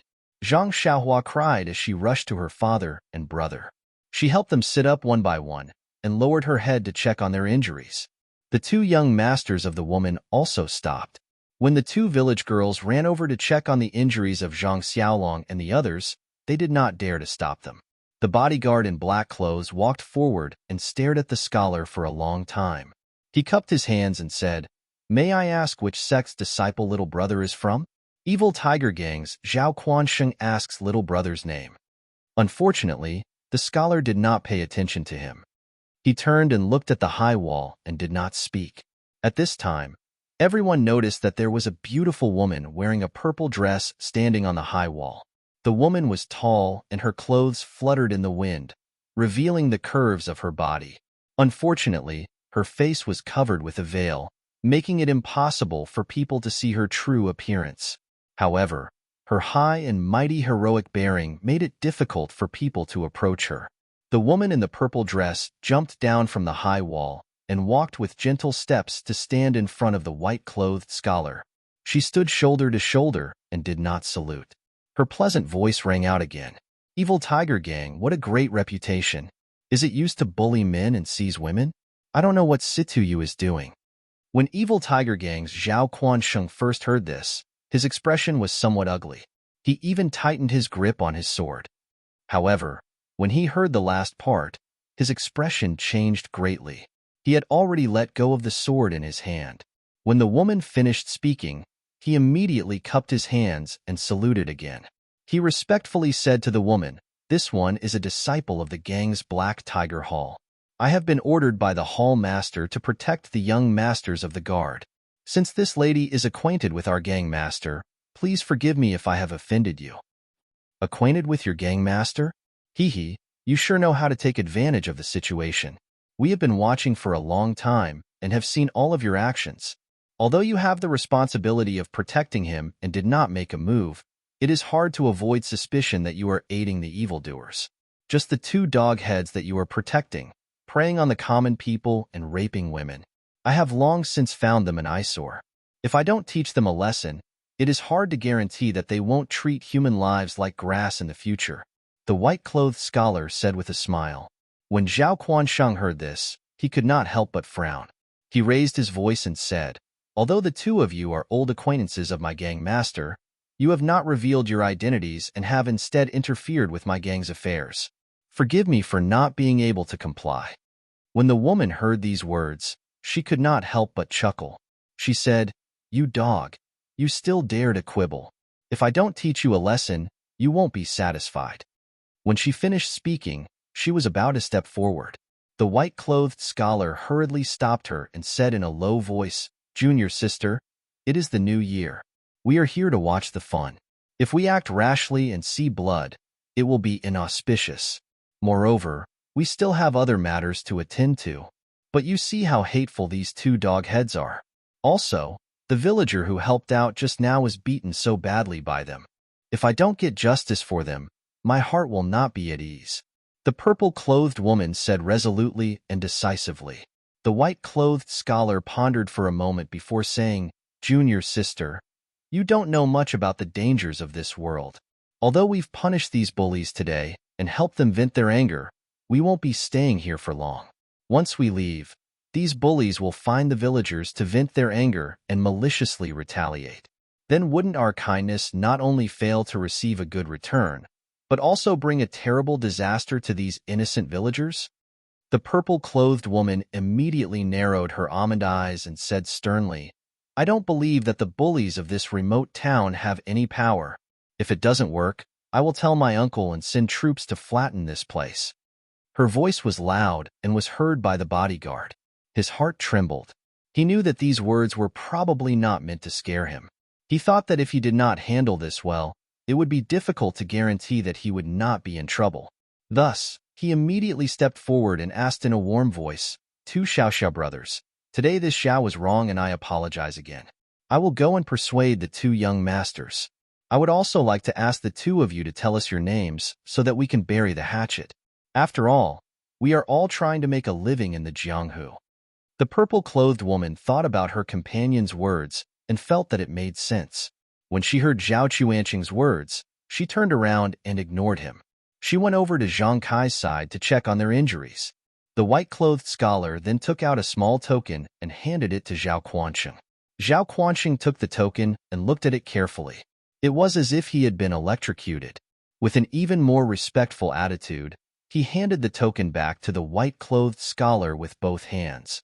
He turned around and ran over to the two short fat men who were at a loss. He whispered in their ears for a while. The two men's faces became even more unsightly and even somewhat pale. They trembled as they walked in front of the white-clothed scholar and bowed their heads in apology. The white-clothed scholar smiled and shook his head. The corner of his mouth slanted towards the purple-clothed woman.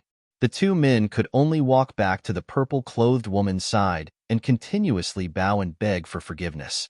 The purple-clothed woman also had a look of indifference and showed no signs of relenting. The two short fat men were also clever. Seeing that there was no effect, they immediately turned to Zhang Kai's family and the two village girls to beg for forgiveness. Farmers were naturally not very shrewd. The fat man only said a few words, and the village girl and Zhang Kai's faces relaxed. Only Zhang Xiaohua kept a straight face and didn't say anything. There was only coldness on her face. The village girl looked at Zhang Kai, and Zhang Kai nodded. Only then did she say to the purple-clothed woman, "This sister, you see." The purple-clothed woman said, "You don't need to look at my face. I'll listen to you." However, the death penalty for these two fat men can be forgiven, but punishment is inevitable. Have them pay 200 taels of silver to treat your injuries. As for you two dog heads, if you dare to cause trouble for them again and I find out, be careful of your dog lives." When the two fat men heard this, they were overjoyed and immediately agreed. They even said that they wouldn't dare in the future. They took out a few banknotes from their pockets and didn't even count them. They quickly stuffed them into Zhang Kai's hands. Then, they didn't dare to leave. They anxiously looked at the purple-clothed woman and waited for her to say, "Scram." Only then did they dejectedly run back to the black-clothed bodyguard. When the white-robed scholar saw that they had returned, he didn't say anything. He walked over to the servants who had been kicked to the ground by him and gave each of them another kick. Only then did these people stand up and gather around the two fat men. When Zhao Quansheng saw that the matter had come to an end, he didn't dare to say anything else. He cupped his hands in salute to the two people and quickly left with the group of people. After they left, the surrounding people who were watching the show also came over. However, they still looked at the man and woman in awe, not daring to come closer. The white-clothed scholar walked over to Zhang Kai and the others and asked, "Can you still walk?" Zhang Kai replied, "Benefactor, we can walk." The white-clothed scholar said, "Then let's leave here first. Put away the banknotes in your hands. We'll talk when we're outside the town." After saying this, he and the purple-clothed woman left first. Zhang Xiaohua and the two village girls each supported one person and followed them out of Lu Town. Zhang Kai's group looked very strange and aroused everyone's curiosity. The man and woman in front were dressed gorgeously. The woman even wore a veil. The people behind them were obviously farmers. Moreover, 3 of them had bruises on their faces. Their clothes were tattered, and there was still blood on their faces that hadn't been wiped clean. There was also a young man whose injuries weren't as serious as the others, but his cheeks were also swollen. The corner of his mouth was broken, and his clothes were also dirty. Although everyone's eyes were staring at their backs, when they saw the swords in the young man and woman's hands, no one dared to stop them and ask questions. No one dared to follow them to see what was going on. There was a small stream half a li east of Lu Town. Zhang Kai and the others stopped here. The man and woman in luxurious clothes walked to a tree by the stream. Zhang Kai and the others walked to the stream and washed the blood and dirt off their faces and bodies. Fortunately, during the conflict just now, the servants didn't use their weapons. Although they were heavy-handed, Zhang Kai and the others didn't suffer any serious external injuries. Only Zhang Xiaolong's arm was stepped on many times. It should be broken. As for whether or not there were internal injuries, they didn't know. After Zhang Kai and his family finished cleaning, they brought the 2 village girls to the tree. Zhang Kai saluted and said, "Benefactor, we haven't asked for your great name. You saved our lives. Please accept our respect." After saying this, he was about to kowtow and express his thanks. The white-clothed scholar hurriedly grabbed Zhang Kai's arm and said, "I'm ashamed. Don't call me benefactor. My name is Hai. You acted bravely for a just cause, disregarding your own life to save others. You should be the role model of our generation. Let me check your injuries first." After saying this, Hai grabbed Zhang Kai and the other's hands. He frowned and didn't say anything. 0. Chapter 7. After Hai checked everyone's pulse, he smiled and said, "Everyone's body is fine. There is some blood clot in your body and some external injuries are serious. I have some commonly used medicine here. It is good for treating bruises. When you go back, apply it externally and take it orally. Rest a lot, and you will be fine." After he finished speaking, he took out some small bottles and handed them to Zhang Kai. He said, "This brother's arm is broken. I can't do anything about it. Here is some silver. Take it to see a doctor. It shouldn't be a big problem." After he finished speaking, he took out some scattered silver and handed it over. Zhang Kai quickly waved his hand and said, "I don't dare." At this time, Zhang Xiaohu, who had dark circles around his eyes, said, "Take it, father. We have received so much from our benefactor. We don't care about this little bit. It is also a token of our benefactor's appreciation. You should take it." Zhang Kai turned around and blamed his son. He said, "Just now, we already took the silver from those people. How can we accept our benefactor's kindness?" After he finished speaking, he took out the banknotes that were just handed to him. After carefully counting, he was shocked. The banknotes were worth 10 taels each. There were actually 40 to 50 banknotes. He guessed that the short fatty was scared and didn't dare to count them. At this time, Hai handed the silver over to Zhang Xiaohu and said, "This little brat has a forthright personality. I like him very much. Take it, that was someone else's compensation for you." This is mine. Zhang Kai saw that Zhang Xiaohu took the silver and didn't blame him. He told Wen Hai about the banknotes. After all, it was a large sum of money. Zhang Kai didn't dare to privately deal with it. Moreover, he was afraid that those people would come back and cause trouble. The silver was a small matter, but his family's life was a big matter. When Wen Hai looked at the large sum of money and smiled bitterly in his heart. In his mind, he would just let the short fatty pay a dozen or so taels of silver. However, he didn't know that his junior sister's nonsense had brought a lot of trouble to this family. He didn't dare to make a decision on his own, so he walked to the side and discussed it with his junior sister. Zhang Xiaohua accompanied his injured brother, but his heart was not calm at all. His cheeks and mouth were still burning with pain. Being bullied and almost losing his life had not affected him as much as seeing Wen Hai descend from the sky and effortlessly deal with those vicious dogs. He had not yet recovered from the shock and hurt. His eyes were fixed on the sword in Wen Hai's hand, and the seed in his heart seemed to be quietly sprouting. The two village girls stood behind Zhang Kai, not knowing what they could do to express their gratitude. They originally wanted to thank the purple-clothed woman, but seeing her unapproachable appearance, they didn't dare to approach and could only watch from afar. The result of Wen Hai's discussion with his junior sister quickly came out. His junior sister took out a small token from her silk pouch and handed it to him. Wen Hai didn't take it and said a few more words, but it seemed that he didn't convince her. He shook his head and reached out to take the token, then turned around and walked in front of Zhang Kai, saying, "Uncle, you should keep this large sum of money for yourself. Even if we take it away, if they chase after you, you won't have any way to return it to them. This is our sect's keepsake, given to you by my junior sister. If they come to ask for the silver taels, you can just return the banknotes to them. The scattered silver taels I gave are enough for you to heal your injuries. But if they have other ideas, you can bring this keepsake to the Lotus Flower Escort Agency's outpost in town and look for their manager. Just say that the owner of the token asked you to look for them. If there's anything, just tell them." After she finished speaking, she handed the token in her hand to Zhang Kai. Zhang Kai carefully received this life-saving token and looked at it carefully. This was a black token about 3 inches in size and was very heavy to the touch. He didn't know what material it was made of. On the surface, there were 2 strangely drawn words that Zhang Kai didn't recognize. Beside the words, there were many strange patterns. On the back of the token, there was a word Qing that Zhang Kai could recognize. It should be the symbol of Wen Hai's junior sister. Zhang Kai cautiously kept the token in his bosom and pinched it a little worriedly. After confirming the existence of the token, he heaved a sigh of relief in his heart. When Wen Hai waited for Zhang Kai to keep the token before she cupped her fists and said, "Everyone, we still have important matters to attend to. We won't be escorting you back to the village. In the future, if you have the opportunity to come to Pingyang City, please come and find me. We'll meet again someday." After she finished speaking, she didn't wait for Zhang Kai and the others to speak. She turned around and left with the woman in purple.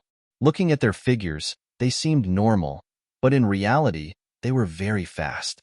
In the blink of an eye, they disappeared from Zhang Kai and the others' sight. From the beginning to the end, the woman in purple didn't say a word to them when they left Lu Town. She also didn't take off her mask, so Zhang Kai and his family didn't even know her name or what she looked like. They only knew that she spoke very pleasantly. After the 2 people had walked far away, Zhang Kai and the others finally retracted their gazes. Zhang Xiaohua muttered, "Those 2 people ran so fast." Zhang Xiaohu said, "You don't know, right? Xiaohua, this is the legendary Qinggong." Zhang Xiaohua asked, "You've seen it before?" Zhang Xiaohu said, "I haven't seen it before." "I guessed it. You didn't see that they didn't run, but they ran faster than running. They were also holding swords. I guess it's Qinggong." Zhang Xiaohua blinked and didn't ask any more questions. The 2 village girls walked over and bowed to Zhang Kai to express their gratitude. "Thank you, Uncle, for saving our lives. If it wasn't for Uncle, we—" As the 2 spoke, tears welled up in their eyes. They were still afraid of what had just happened. Zhang Kai waved his hand and said, "We're all farmers. It's only right that we help each other. Let's not talk too much. Let's leave this place first. After a long time, it's inevitable that people will come over. Which village are you from?" The taller village girl said, "We live in Baligo. My name is Lu Qian, and this is my cousin Lu Ye." Zhang Kai pondered for a moment and said, "Baligo is to the west of Lu Town. If we want to go back, we'll have to pass through the town. In this situation, it's better not to go into the town. If we go around the town, it's getting late, and we probably won't be able to reach home before dark. Miss, we live in the Guozhuang house. It's to the north of the town. Why don't you stay with us for the night, and we'll send you back tomorrow?" Lu Qian looked at the sky and said, "Then we'll have to trouble Uncle." Everyone got up. Taking advantage of the fact that it was still early, they dragged their injured bodies and hurried on their way. They wanted to reach home as soon as possible. 30 li was not a short distance for Zhang Kai and the rest who weren't injured. Moreover, they had to go around the east of Lu Town. Needless to say, the journey was difficult. By the time they reached the Guozhuang house, the sky was already dark. Zhang Kai originally wanted to go through the small bamboo forest next to the village so as not to attract other people's attention. However, looking at the sky, it wasn't necessary. In the dark, the Guozhuang house was no different from before. There were few people on the small path in the village. Occasionally, people would pass by, but they wouldn't pay too much attention to them. This made Zhang Kai, who had been worried that someone would see his family in a sorry state, heave a sigh of relief. It wasn't until he walked to the gate of his small courtyard and saw the figure of his child's mother under the light that he was completely relieved. When the group of people pushed open the gate and walked into the house, the scene in front of them shocked Guosufei, who had stood up when she heard the door open. She immediately went forward to support Zhang Kai and said anxiously, "Husband, what's going on?" She helped Zhang Kai to a chair and then hurried over to see the child. "Son, is everything okay?" Finally, she saw that there were two girls she didn't know. She didn't dare to ask and looked at Zhang Kai in confusion. Zhang Kai smiled bitterly and said, "The child's mother, it's nothing serious. I can't explain it clearly in a short time. This child is called Lu Qian, and that one is called Lu Ye. They are from Bali Valley. You and Xiaohua take Xiaolong to Old Chun to have his arm checked first. We'll talk about it when we come back. Oh right, let Xiaolong and Xiaohua wash their faces first. Just say that they fell down from a tree." Guosufei was puzzled. She quickly fetched hot water from outside for the two brothers to wash up. She wanted to get water for Zhang Kai and the others, but she was stopped by Zhang Kai and urged to treat the child's injury first. Lu Qian also wanted to follow, but she was stopped by Zhang Kai. Old Chun was an old veterinarian at the Guozhuang house. He had stayed at the Guozhuang house for a lifetime. His medical skills were not bad. Usually, not only did he treat animals, but many people also came to see him when they had a headache or fever. At this time, Old Chen stayed in his house and asked the child's mother to boil a pot of wine for him. Just as he was about to drink by himself, he heard someone anxiously knocking on his door. The voice was very loud. He guessed that someone in the village was sick. He had to put down the wine cup in his hand and get up to open the door. Old Chen opened the door and saw Guosufei and her children. He smiled and said, "Sister, why are you knocking on the door so late? Did the little guy eat too much and have diarrhea?" Guosufei carefully helped Xiaolong into the door and said awkwardly, "Boy's uncle, Xiaolong and the others were playing on Donpa tonight. They accidentally fell down from a tree and fractured their arm. They just came back, so I hurried over. I'm sorry to disturb your rest." When Old Chun heard that Xiaolong's arm was fractured, his face immediately became serious and said, "What are you talking about, sister? It's a serious matter for the child. I have to get up no matter how late it is. Quickly come in and let me take a look." After saying that, Old Chun took them to a clean room specially used for patients. At this time, Old Chin's family also came in. Old Chun asked her to light the oil lamps and then asked Xiaolong to take off the sleeve of the injured arm. He carefully looked at it and used his hand to pinch here and there. He asked Xiaolong how he felt, and then he was obviously relieved. He said to Guosufei, "Sister, don't worry. It's not a big deal. It's just a fracture. Usually, cows and horses have more serious fractures. I can treat them. Xiaolong, leave this to me." Old Chin's family said worriedly, "Old man, you just drank. Are you okay?" Old Chin patted his chest. "I've been treating patients for most of my life. This little bit of wine is nothing. Moreover, I haven't started drinking yet." If you don't believe me, you can go take a look at my wine pot. In fact, Guasufe had already smelled the smell of wine on Old Chun. However, he was the only doctor in the village, so she could only rely on him. Now that she heard him say that he could take a look at the wine pot, she knew that he didn't drink too much. Only then did she feel relieved. Old Chin found a few very smooth pieces of wood and took out a porcelain jar from the cabinet. He opened the seal and immediately, a pungent smell of medicine came out from inside. Old Chun first used his hands to carefully help Xiaolong's broken arm align. Then he took out the ointment from the jar and applied it evenly on Xiaolong's arm. He wrapped it with a white cloth and finally fixed it with a wooden board. During the whole process, Xiaolong was in so much pain that he clenched his teeth and sweated profusely. Guasufe felt sorry for him and used a towel to wipe him. After doing all this, Old Chun washed his hands and said to Guasufe, "Sister, take the children home to rest. Come back in half a month to change the dressing. It takes 100 days to recover from a bone injury. He won't be able to use a hoe for a long time." Guasufe thanked him profusely and left some copper coins. Then she took the two children home. 0. Chapter 8. At home, Zhang Kai and the others had already cleaned up. Everyone was sitting on the chairs waiting for them. Even the old lady who was lying on the bed had gotten up. Guasufe hurriedly asked Zhang Xiaolong to speak to her grandmother and explain that there was no big problem with her arm. Only then did the old lady relax and return to her room to rest. Zhang Kai saw that Zhang Xiaolong's arm was bandaged and entered the room. Knowing that there was no big problem, his heart relaxed. Only then did he feel that his body was full of pain and was extremely tired. Thus, he hurriedly asked Guasufe to arrange a place for the two girls to stay. This gave Guasufe a difficult problem. There weren't many rooms at home, and the three brothers were still squeezed into one room. Seeing Guasufe's difficult expression, Lu Qinji said, "Auntie, the two of us can just deal with it for one night. Don't be troubled." Guasufe thought about it and vacated her room for the two girls to stay with her. She chased Zhang Kai to the small room where Zhang Xiaolong and the others were staying. Zhang Xiaohua slept with her grandmother. Fortunately, there was a place for them to stay.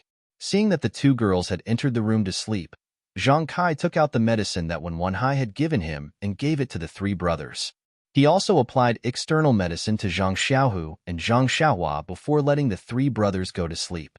When the children returned to their room, Guasufe pulled Zhang Kai to ask about the situation. When Zhang Kai finished telling Guasufe everything that had happened during the day, Guasufe was so scared that her face turned ashen. Her body was trembling a little. She cried softly and said, "Father of the children, we almost couldn't see you again. We went to the market during the New Year and encountered this."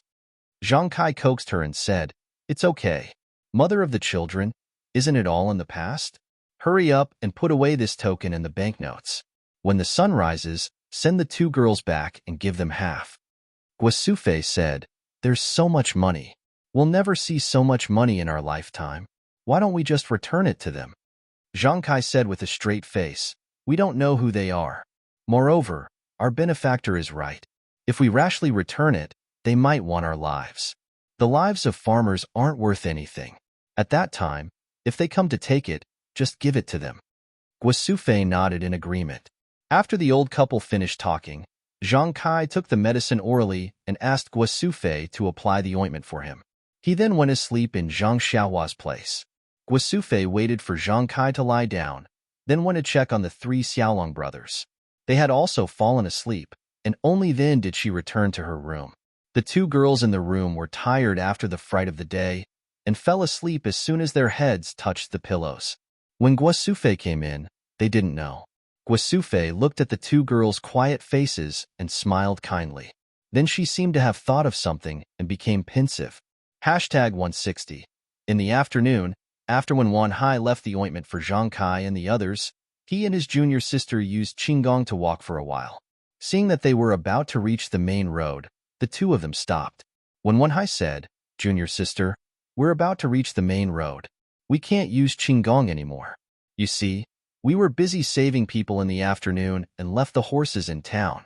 What should we do next?" His junior sister said softly, "We'll follow senior brother's arrangements. Her voice was still pleasant to hear, but also cold. When One High smiled bitterly and pinched his nose as he said, "Junior Marshal Sister, I see that you're usually indifferent to people and things, and you're always indifferent to everything. Why did you insist on me going to save someone in the afternoon? You even left your token behind. If those farmers used it to do bad things, what should we do? You won't be able to explain it to Master." His junior sister said, "I have to thank Senior Brother for this afternoon's matter. I'll report to Master about the token. I believe Master will understand." When One High said, "Forget it. Let's go back and tell Master. I should have also taken action in the afternoon's matter. Eliminating the strong and helping the weak is the responsibility of us martial artists. It's because we have a mission. Otherwise, I would have already taken action and wouldn't have let Zhang Kai's family get hurt." His junior sister smiled and said, "I knew Senior Brother was a kind person and wouldn't leave them alone." When One High said, "You little girl, you've been cold and warm-hearted since you were young. We grew up together, so how could I not know what you're thinking? However, it's still early. According to the waiter at the restaurant yesterday, there's still a long way to go. We can't delay any longer. Let's go get the horses and ride them." His junior sister still said, "I'll follow Senior Brother's arrangements." When One High thought for a moment and said, "Junior sister, you're wearing a veil. You'll attract a lot of attention. Just wait here. I'll go to the inn in town to find a horse." After he finished speaking, he didn't wait for her to speak and walked towards Lu Town. His junior sister didn't say, "I'll follow Senior Brother's arrangements." After about the time it took for a stick of incense to burn, they heard the sound of horse hooves coming from the main road. His junior sister raised her head and saw When One High riding his horse over. When One High's horse came to her side, the junior sister took the reins he threw to her. She stepped on the stirrups and jumped onto the horse. With a shake of the reins, she shot out like an arrow, leaving behind a trail of dust along the main road. When One High shook his head and smiled. He also shook the reins and patted his horse to chase after her. Back to the evil tiger gangs, Zhao Quansheng and the two short fat men, as well as a group of servants, dejectedly walked back. Along the way, many people saw them from a distance and quickly avoided them. There were also many people who saw that they weren't as arrogant as they were in the past and were endlessly puzzled. These two people were the sons of a wealthy merchant in Lu Town. Normally, they bullied men and women and did many bad things. Today, the two families had invited all the important people in Lu Town to a banquet. Among these people were the evil tiger gang members. This was why the two of them had the time to sneak out and live freely. At this time, the banquet had already ended. Only the leader of the evil tiger gang and the wealthy merchant were left sitting in the garden. Seeing them leave in such a good mood and return disappointed, they found it strange and called them over to ask. Zhao Quansheng saw that the two fat men didn't dare to say anything, so he went over and reported one by one. When Zhao Quansheng said that the two of them had taken liberties with two village girls, the wealthy merchant glared at the two fat men and didn't say anything. When he said that a few farmers had actually come out to fight, the wealthy merchant frowned and said, "Where did these bumpkins come from? How dare they cause trouble?" Zhao Quansheng didn't reply and continued to report. When he said that two people from the Jianghu had come out, the wealthy merchant's expression changed. The fat on his face trembled as he looked at the leader of the evil tiger gang. This leader was his relative, so they had always been very close. Only then did the leader frown and didn't say anything. He even picked up his teacup and drank some tea. However, when Zhao Quansheng finished speaking and mentioned the token that the white-clothed scholar had taken out, his hand stopped and he nervously asked, "What is written on it?" Zhao Quansheng still had a frightened expression as he replied, "Misty." Clang! The leader's teacup fell to the ground and shattered into pieces. The wealthy merchant didn't care too much at first, but when he saw that his usually calm relative was scared to this extent, he couldn't help but be shocked. He quickly asked, "Third brother Zhao, what is a misty?" Third brother Zhao didn't reply. He stood up and walked in front of the two fat men. He raised his hand and slapped them. After a few slaps, their faces immediately swelled up and blood flowed out from the corners of their mouths. The two of them were so scared that they didn't dare to leave even if they wanted to. They could only call out, "Third uncle," and beg for mercy. Third brother Zhao angrily said, You two prodigal things. Normally, you've done no lack of bad things like bullying men and taking women. Your father has already given you 4 concubines. Why aren't you satisfied? Is that village girl very pretty? Seeing that the two of them didn't dare to speak, he forced them to say, "Speak. Is she pretty?" The two of them said, "She's not very pretty. She just looks delicate and pretty. My heart itches." Third brother Zhao was so angry that he laughed and said, "If she's not pretty, then you should take liberties with her. Your hands are itchy too. I really should chop off your hands. Do you know how much trouble you've caused?" At this time, the wealthy merchant also knew the severity of the situation. He quickly walked forward and asked, "Third brother, is the trouble very big?" Third brother Zhao didn't answer his question. Instead, he narrowed his eyes and thought for a while. Suddenly, he said strangely, "Why did the two of you come back in one piece?" This question was very abrupt. The two fat men didn't know how to answer. Zhao Quansheng took over and said, "Hall master, it's like this." He then told him everything that had happened. That third brother Zhao sat back down in his chair. He closed his eyes and didn't speak again. It was as if he was thinking about something. One of the fat men who had just been beaten muttered heartlessly, "They said they would give us 200 taels of silver. I didn't really count before I gave them 500 taels of silver in banknotes. When I'm free tomorrow, I'll get someone to find out which bumpkin gave us this money. I'll make sure they return it." Third brother Zhao opened his eyes at this time. He angrily slammed the table and said loudly, "Bastard! You dare to go! You're not allowed to take this money back in the future. That's the money you used to buy your lives." The wealthy merchant came over and said, "Third brother, what are you talking about? You've confused your little brother. 500 taels of silver isn't much, but you still have to let me know the reason." Third brother Zhao smiled wryly and said, "Little brother, you know Wu Jinzhuang, right?" The wealthy merchant said puzzledly, "I know. Isn't that the big backer of your evil tiger gang? Of course I know this." Third brother Zhao continued, "Then you know the Lotus Flower Escort Agency." The wealthy merchant nodded and said he knew. Lotus Flower Escort Agency and Wu Jinzhuang. Who is more powerful? Third brother Zhao asked. The wealthy merchant smiled and said, "Everyone's power is the same. There's no clear winner." Third brother Zhao smiled wryly and said, "Little brother thinks too highly of us. Wu Jinzhuang is much weaker than the Lotus Flower Escort Agency. Everyone in the Jianghu knows this. You don't have to flatter us." "But what does this Lotus Flower Escort Agency have to do with the Misty School?" The wealthy merchant was a bit puzzled. The Lotus Flower Escort Agency is only a branch of the Misty School's outer hall. Third brother Zhao's words were like a huge stick that hit everyone's heads. The two short fat men were stunned. They never would have thought that taking liberties with 2 village girls who weren't pretty in this small Lu town would cause such a big problem.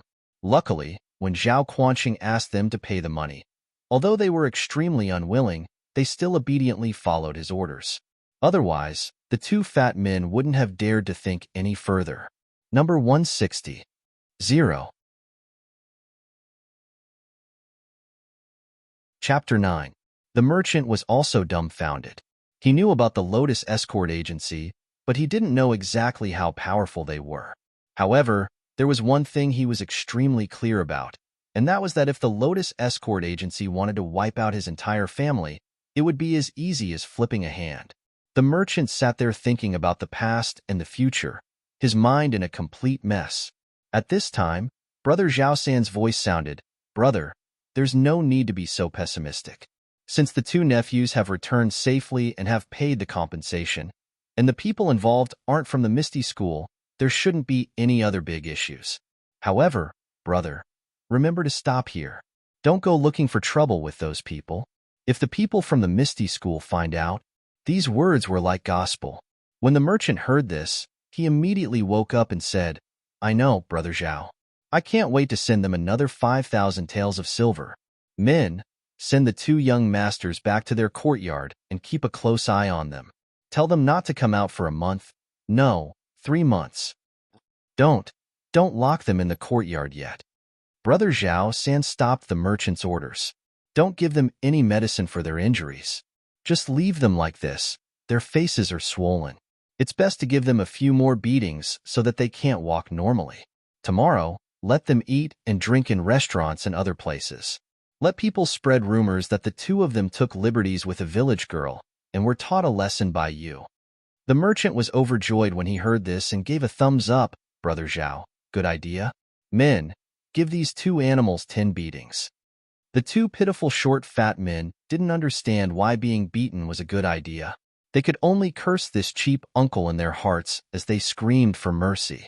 After Brother Zhao Xin finished these things, he turned to Zhao Quansheng and said, "Quansheng, you handled this matter very well.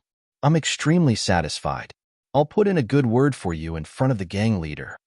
Zhao Quansheng was overjoyed when he heard this. "Isn't this all thanks to your daily teachings, Hall Master? Quansheng is willing to serve Hall Master wherever you go." The merchant also said, "Quansheng, it's all thanks to you today. I have to thank you properly. Men, bring me 1,000 taels of silver." Zhao Quansheng said, "No need to be polite. We should protect the young masters when we go out." Hall Master Zhao said, "Take it. You deserve it. If it weren't for you, even 10,000 taels of silver wouldn't have been enough." Only then did Zhao Quansheng politely accept the thin banknotes and put them in his pocket. At this time, Hall Master Zhao said, "Quansheng, hurry up and inform the gang leader that someone from the Misty School has appeared in Lu Town. I don't know why they're here at this time." After Zhao Quansheng agreed, he immediately bid farewell to the wealthy merchant and left. Not long after, he appeared in a remote courtyard and walked into a small hut. After a while, the window of the hut opened and a carrier pigeon flew out. It circled in the air for a moment before it determined the direction and flew towards a certain place. The pigeons flew very fast, but when the sky was almost dark, they arrived in front of a very hidden village. The pigeon circled in the air for a while before landing on the east side of the village. This was a very large manor. The surrounding walls weren't very high, and there were many houses scattered around the walls. These houses were all in the same style. There weren't any tall buildings, and they had gray walls and gray roofs. The house that the pigeon landed in was a house in the middle of the courtyard. After the pigeon landed, it was impossible to tell which house it was. The pigeon landed on the windowsill of the hut and made a coo-coo sound. A man dressed in martial arts clothes came out from the house and quickly walked to the windowsill. When the pigeon saw the man, it flew onto the man's arm and walked back and forth. The man took out a small tube from the pigeon's leg and then used his hand to rub the pigeon's back. He also took out a handful of food from his pocket and scattered it on the table next to the windowsill. When the pigeon saw this, it spread its wings and flew over, happily pecking at the food. The man took the small tube and quickly left the house. The man walked out of the house and passed through several corridors before arriving in front of a slightly larger house in the middle of the manor. He carefully knocked on the door and a hoarse and dignified voice came from inside. "Come in." The man carefully opened the door and walked into the house. The windows were open and the oil lamp wasn't lit. A thin figure stood in front of the window with his hands behind his back and looked outside. After the man bowed, he respectfully said, "Hall Master Situ, Hall Master Lu has news." The figure made a sound of surprise and said, "It's the new year. What kind of news would need to be sent by carrier pigeon? Quickly light the lamp." After the man lit the oil lamp, Hall Master Situ turned around. The man offered the small tube and Hall Master Situ took it. He took out the slip of paper and placed it on the oil lamp. His thin face couldn't help but frown as he muttered, "Why did they come to this remote and desolate place?" Then, he placed the slip of paper on the flame and burned it. He glanced at the man and said, "You can go."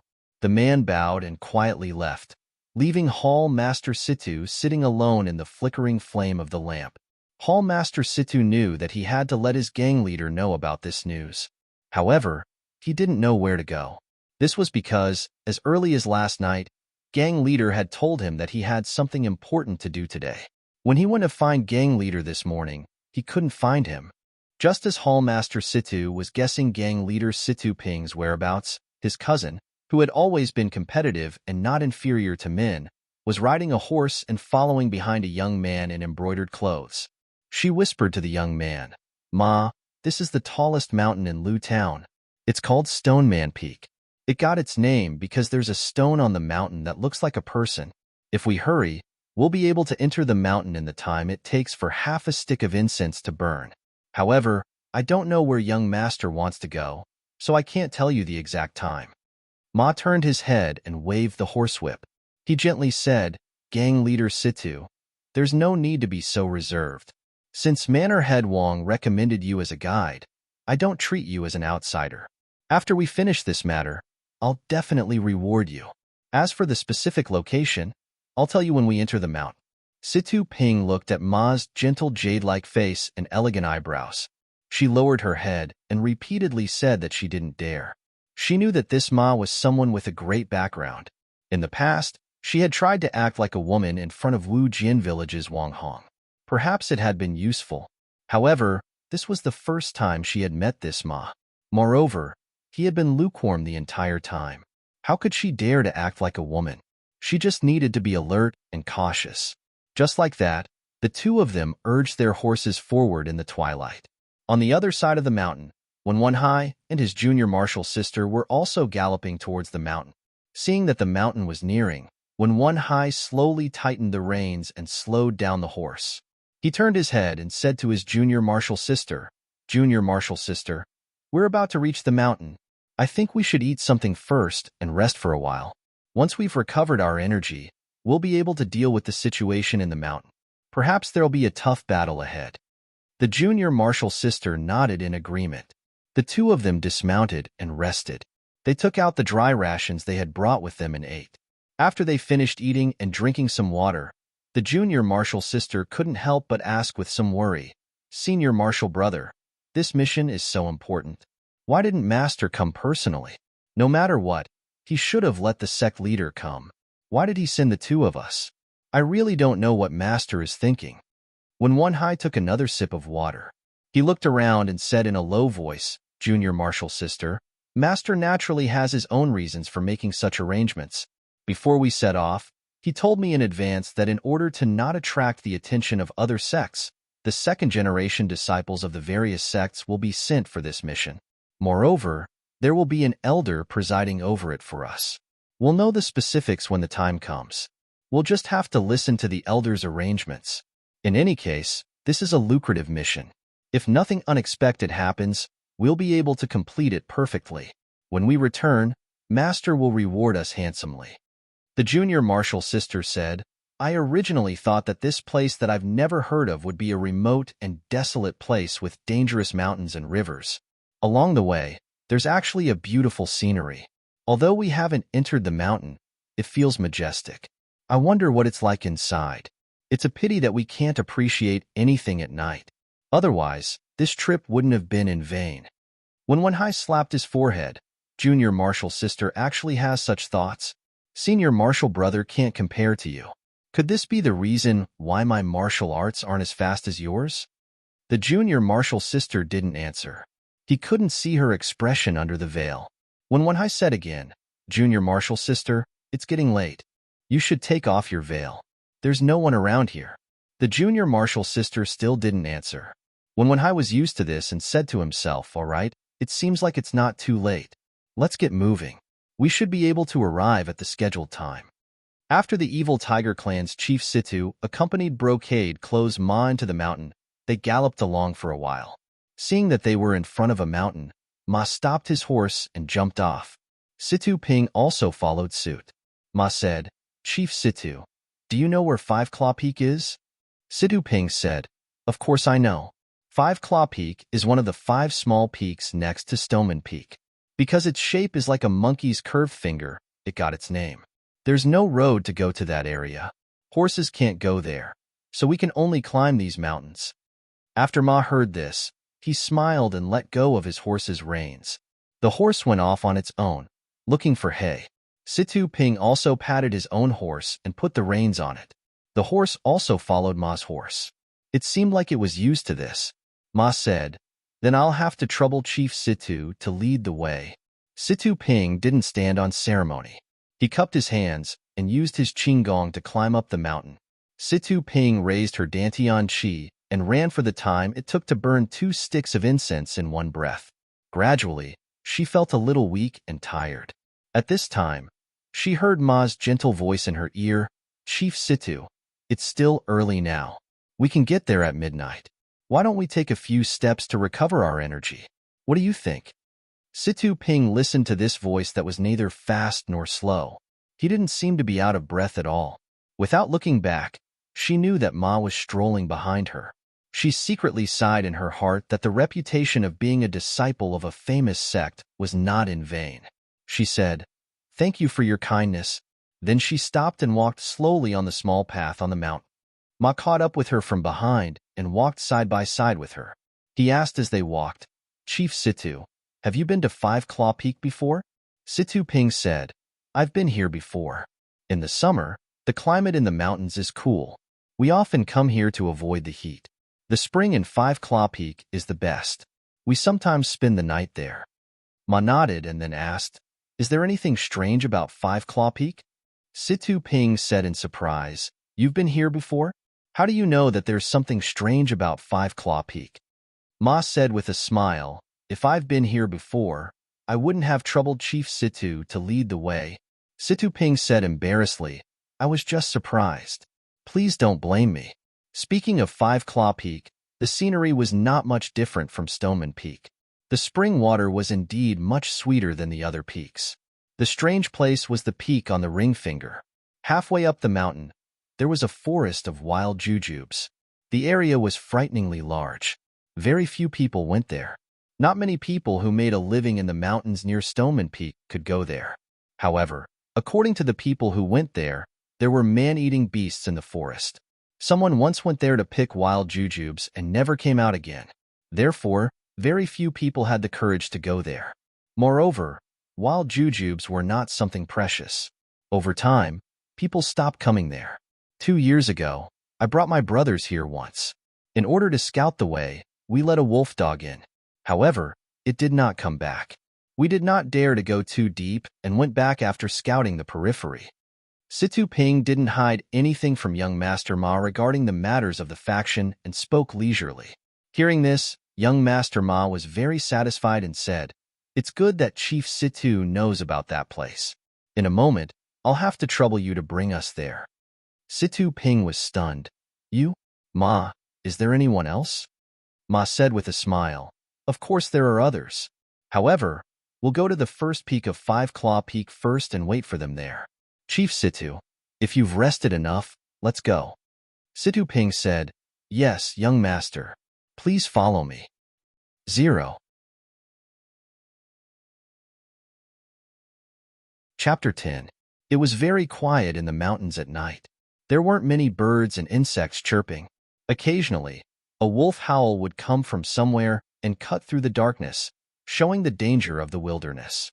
It was a cloudy night. The moon had already hidden behind the clouds to sleep. Looking at the dark clouds in the sky, they didn't know when the tender crescent moon would show its head.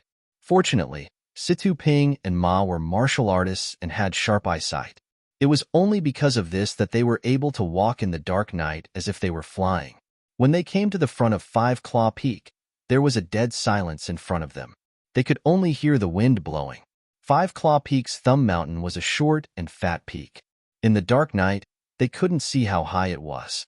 On the east side of the peak was a piece of flatland with a radius of 4 to 5 square meters.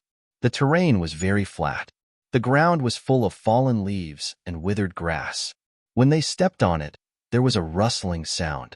Ma looked around and said to Situ Ping, "It's here. Let's wait here." Then, passing through the withered grass on the flatland, he walked to the side of a protruding rock that was as big as a crouching cow. He flew up and sat down cross-legged. He didn't speak anymore, as if he was meditating.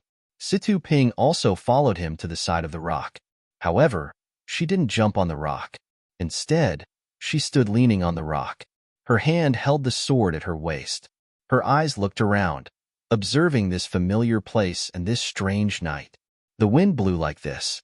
The two of them didn't seem to move. Just like this, the time to drink a cup of tea passed. Suddenly, Ma opened his eyes and looked in the direction of the forest in the north. Situ Ping felt Ma's movement and also turned to look at the forest. She listened carefully but didn't find anything. Just as she was surprised, she heard someone using qinggong to rush over from the forest in the north.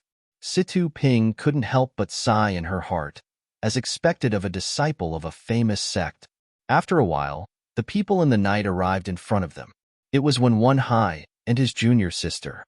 It seemed that they had abandoned their horses at the foot of the mountain and ran up on foot. Wenhai didn't jump down from the tree in a hurry. He first looked down at the situation in the field. Then, he called his junior sister to jump down from the treetop. He didn't greet the people in the field. Instead, he sat cross-legged under the tree and closed his eyes to meditate like Ma. His junior sister didn't stand. She took out a cushion from her backpack and placed it on the ground. She sat on the cushion. Looking at her appearance, she seemed to be resting. Ma also closed his eyes again, as if he didn't see anyone coming. Situ Ping could only stand there silently. After a while, they opened their eyes at the same time and looked at the path across the mountain. From the end of the path, there was a sound of footsteps.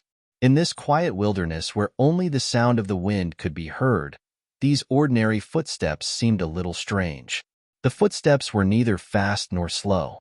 They came from afar, but they still couldn't see the figure. The four of them were very expectant. They wanted to see who the person walking on the mountain path was. When the person came closer and saw clearly, everyone was even more surprised. It was actually two people walking side by side at the same pace. They had the same figure and the same movements. In the night, they couldn't see if they were wearing the same clothes or if they had the same face. However, looking at the two of them taking half the steps of a normal person, in fact, everyone already knew the answer in their hearts. They all thought at the same time. So, the other family is them. The two of them walked to the side of the field and looked at the two groups of people in the field. They didn't make a sound and didn't enter the field again. They just stood there, straight and motionless. The four people in the field saw that the two of them were standing there motionless. Just like before, they closed their eyes and rested. It seemed that there was still someone who hadn't come. After the time it took to drink a cup of tea, just when everyone was a little anxious, a voice suddenly descended from the sky. The cicadas in winter are mournful. Against the pavilion at night, the shower has just stopped. A figure suddenly appeared in the middle of the field. The 6 people present opened their eyes at the same time. They didn't seem to notice how this person came out, but they all called out at the same time. Yiming Jusher?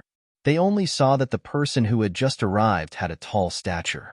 The color of his clothes and headscarf couldn't be seen clearly, but his thin face and a few strands of beard below his chin made him look very familiar to the people of Jianghu. At this time, no one hesitated and stepped forward to say, Yiming Jusher, this junior greets you. Yiming Jusher used his right hand to stroke his beard and said with a smile, This old one has come late and made you all wait. You all aren't familiar with each other yet, right? Let's get to know each other first. In a while, we will need everyone to help each other out. The embroidered-robed Ma cupped his fists to everyone and said, This one is Wan Jianfeng Ma Shanga. This is the evil tiger gang's Situ Ping. Then, afraid that everyone would misunderstand, he continued, The evil tiger gang is in this area. She is my subordinate and has come to be our guide. Yiming Jusher said with a smile, Xiao Ma is truly considerate. Then I'll have to trouble Chief Situ. Situ Ping hurriedly saluted and said, To be able to serve everyone is my honor. Then, Wenhai also cupped his fists and saluted. This one is Misty School's Wenhai. This is my junior apprentice sister Xueqing. Xueqing finally took off the veil on her face, revealing her true face. However, no one could see it clearly in the dark. She didn't say anything and only cupped her fists towards everyone. Yiming Jusher said, I've long heard of Misty Wind's Xiao Ma and Xueqing's great names. Now that I've met you in person, you are truly worthy of your name. I am greatly comforted. Finally, the two people standing there silently cupped their fists and said to everyone, Tan family's Tan Wan, Tan Wu. Their rough voices came one after the other. Paired with their tall statures, they were quite imposing. After Yiming Jusher heard everyone introduce themselves, he put away the smile on his face and said, All right, I'll also introduce myself. I am Yiming Villa's Villa Lord Yiming Jusher. From now on, everyone knows each other and knows who the 4 powers participating in tonight's matter are. Our operation will begin now. When you arrived, your sex elders must have already given you orders. Tonight, listen to everything I say. I've also reached an agreement with your sections. We'll talk about the specifics as we go. Now, take out your tokens. After saying this, Yinming Jusher took out a square-foot piece of leather. Ma Xiangyang, when one high, and Tan when all took out similar items. Yinming Jusher handed the piece in his hand to Ma Xiangyang and said, "Put them together." The others also handed the leather to Ma Xiangyang. Yinming Jusher then took out a luminous pearl and handed it to Situ Ping, saying, "I'll have to trouble sect leader Situ to take a look at this diagram." Thus, Situ Ping took the luminous pearl. Ma Xiangyang quickly put the 4 pieces of leather together under the light of the luminous pearl. Under the faint light of the luminous pearl, everyone could see that there was a map drawn on the leather. It was shaped like 5 fingers, and there was even a circle drawn in the middle of the ring finger. Situ Ping carefully looked at the map. He exchanged a glance with Ma Xiangyang and said to everyone, "That's right. This map is the 5 clawed peaks. The 5 claws are all the same length. Look, this thumb is longer than the index finger, and the ring finger is the longest." When everyone heard this, they all looked at Yinming Jusher. Yinming Jusher said, "That's good. Everyone, take back your things." Ma Xiangyang obeyed and returned the 4 pieces of leather to their rightful owners. Situ Ping also returned the luminous pearl to Yinming Jusher. Yinming Jusher took the luminous pearl and said, "Sect leader Situ, do you know where the circle should be?" Situ Ping said, "That's a forest of jujubes. I've been there before. I once let a wolf dog go in, but it never came out." Yinming Jusher said, "That's good. Then I'll have to trouble sect leader Situ to lead the way." Situ Ping said, "All right. Then I'll have to ask everyone to follow me." After he finished speaking, he used his qinggong to move forward. Yinming Jusher looked at Ma Xiangyang, when one high, and Tan one. They nodded in understanding and used their qinggong to follow in that order. Finally, Yinming Jusher looked around carefully. When he didn't find anything out of the ordinary, he got up and followed them like lightning. The only thing left was the lonely crouching ox rock. The wind blew past, blowing up the fallen leaves and withered grass. Soon, all traces of the rock were covered. It seemed that no one had ever come to such a remote place in the middle of the night. The group of 7 used their qinggong and was led by Situ Ping. Like a gust of wind and lightning, they swept through the dark night. In about the time it took for 2 incense sticks to burn, they arrived at the previously mentioned Jujube's forest. At this time, the moon had already set in the west. Thick black clouds still covered the sky. It wouldn't be long before the sky brightened. In the darkness, the Jujube's forest couldn't be seen clearly. It was like a huge monster was entrenched in the middle of the mountain. Situ Ping looked at the place he had been to before and felt a trace of unfamiliarity. So there was such a difference between day and night. He didn't know what secret this mysterious Jujube's forest was hiding. It actually made the 4 sects come all night and cooperate like this.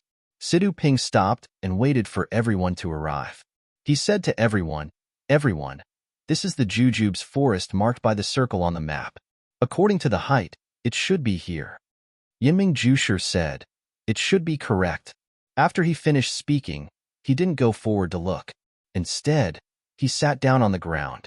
Seeing that everyone didn't understand, he smiled and said, "There's still some time before we make our move. Everyone rest for a while. I'll explain it to you. Otherwise, you'll still be confused. I can guarantee that nothing will happen if we go in." Thus, the other 6 people sat on the ground in a semicircle in front of Yinming Jusher. Yinming Jusher organized his thoughts and looked at the juniors sitting around him. He said, "Do you know the one-armed sword god from 300 years ago?" Everyone shook their heads. Yinming Jusher continued, "Before the 2nd of February last year, I didn't know. Your master also didn't know. On the 2nd day of February last year, my wife and I went to Yu City's Dragon God Temple to burn incense. In the Dragon God Temple, we actually met your Wan Jianfeng's Wan Chengjiu and his family. There was also your Misty School's O Pong, and the Tan family's Master Tan Yefeng. The 4 of us had been close friends for a long time, but we had never met. When we finally met, we all left our families and found a place to compare martial arts and drink. We brought our swords and wine to Wudong Mountain next to Yu City. We were prepared to spend a few days happily, but unexpectedly, just as we reached the top, we encountered a strange thing. 0. Chapter 11. What strange thing? Xueqing and Situ Ping asked at the same time. Yiming Jushi continued. When the four of us took the food and wine to the top of the mountain, it was early in the morning and the sun had just risen. When we walked to the only large pine tree at the top of the mountain, we found that someone had already occupied that place. It was an old beggar with white hair and a beard. His face was ruddy, and he had the appearance of a transcendent being. He was lying on a stone slab under the tree.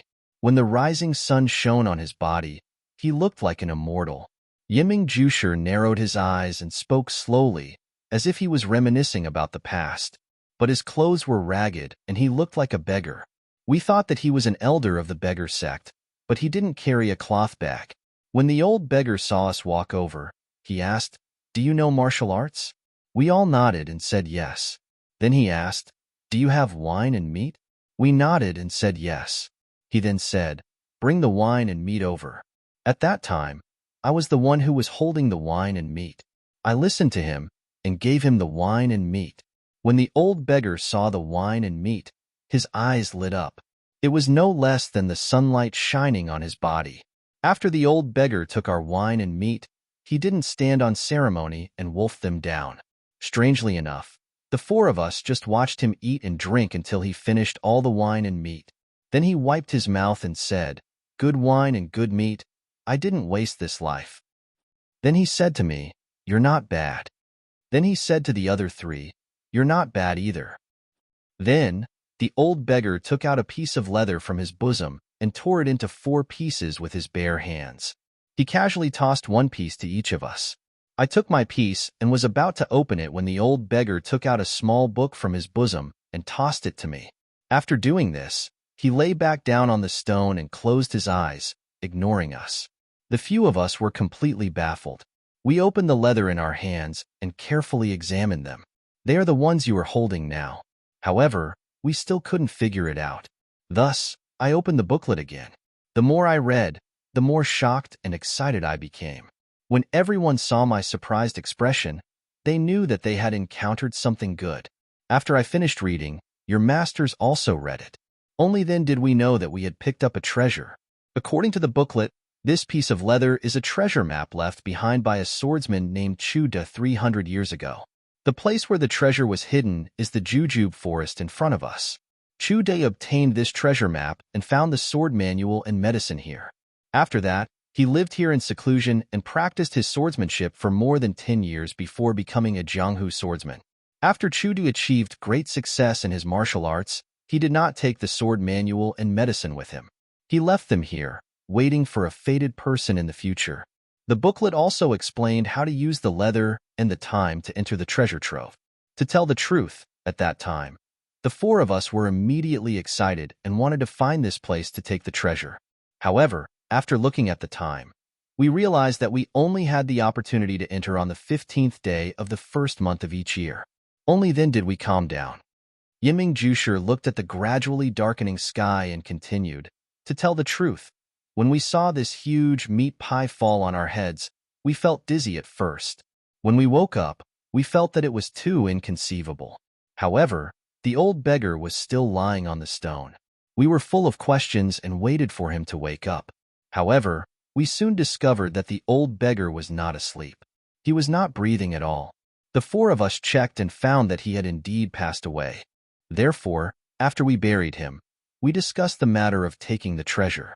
However, because it was still early before the 15th day of the first month, we first returned to our respective sects to confirm the authenticity of this treasure.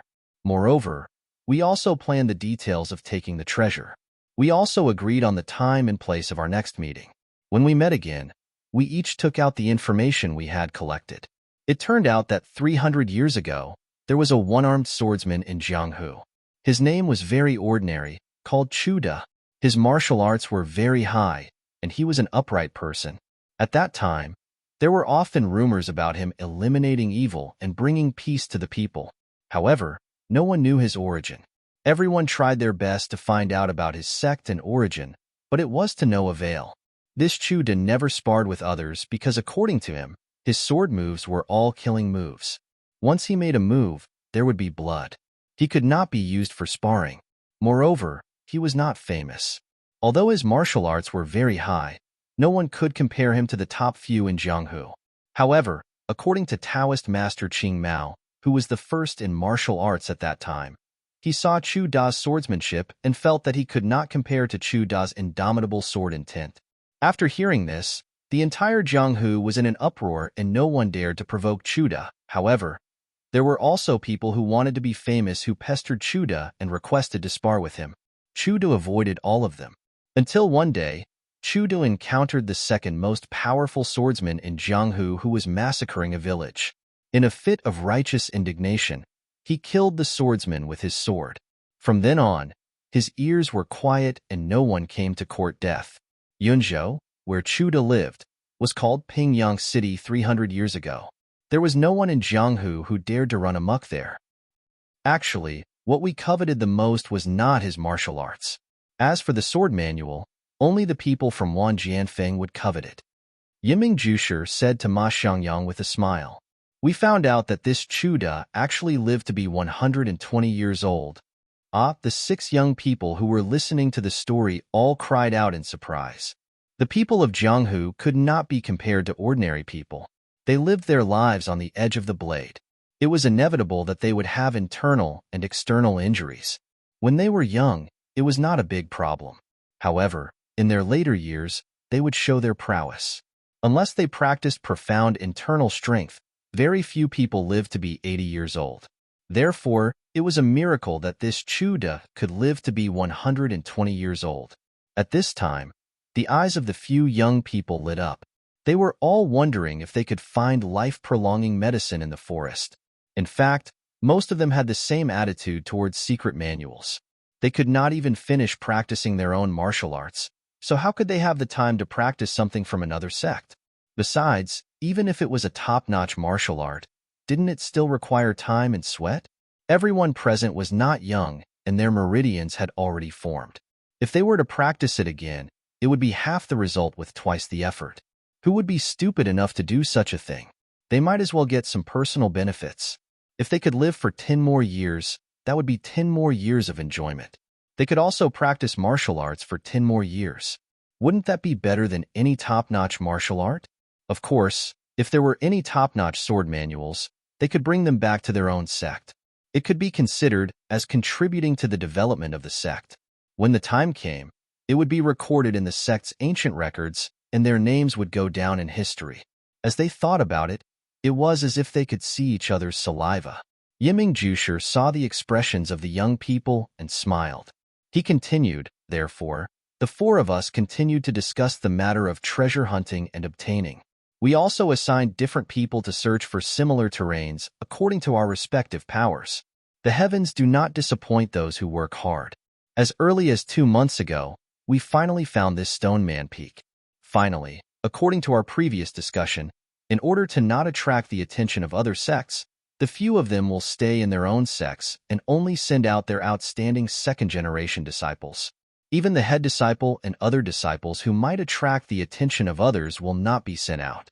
Instead, I, the Manor Lord who has yet to establish a sect, will lead the people from each sect to obtain the treasure.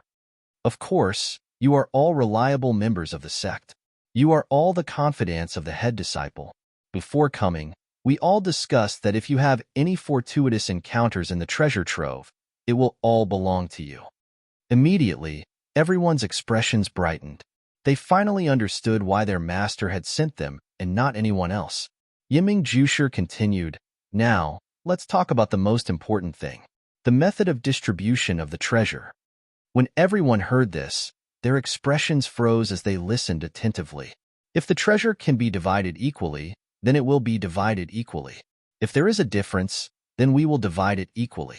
As for the rest, how do you think we should divide it? Everyone stared blankly, feeling astonished. This Yiming Jusher was quite humorous. Even at this point, he still wanted to test the younger generation. What a wonderful person. No wonder the masters allowed him to come alone and lead a group of juniors. When Wenhai rubbed his nose and said, "Sir, the people of Jianghu have their own rules. Let's use our fists and feet to decide." The rest of the people also agreed. Yiming Jushi mysteriously said, "Your masters also said the same thing." At first, they said it would be a sword competition, but other than Wang Jianfeng, the others disagreed. Then they said it would be a fist competition, but other than the Misty school, the others also disagreed. Then they said it would be a fist competition, and other than the Misty school, the others also disagreed. Then they said it would be a fist competition, and other than that, the others also disagreed. So they said it would be 3 rounds, with 2 wins out of 3 rounds. But how can you and I have such a good grasp of the martial arts competition? They were also worried about the safety of their disciples. Can you guess what method it was? Everyone looked at each other, staring at each other, unable to guess. Yiming Jushi fell to the side and encouraged. Finally, Xueqing's face was red as he stammered. "Say, Senior, could it be rock, paper, scissors?" After saying this, his face was so red that it was about to drip blood. Yiming Jushi said in surprise, "Heroine Xue's mind is so sharp. You actually guessed it correctly." Everyone was in an uproar, but only when Wen Hai had a strange expression on his face. Everyone looked at the thin-faced, pedantic senior in front of them with reverence and couldn't help but feel a sense of familiarity. They all muttered in their hearts, "Why is there such a big difference between people? Our master always has a straight face. How can he have such a demeanor?" Just as everyone was silently criticizing their master, they saw Scholar Yiming look at the rosy clouds on the horizon. He slapped his forehead and said, "Quick, go to the edge of the forest. Don't miss the time." After saying this, he ran to the edge of the forest. At this time, the sun from the east just happened to peek out from the other side of the mountain. A shadow flashed from the forest, passing between 2 trees at the edge of the forest and quickly retreating towards Stoneman Peak. 0. Chapter 12.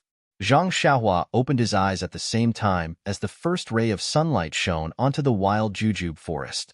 Something flickered in his dark eyes for a moment before disappearing. Zhang Xiaohua did not immediately get up like usual.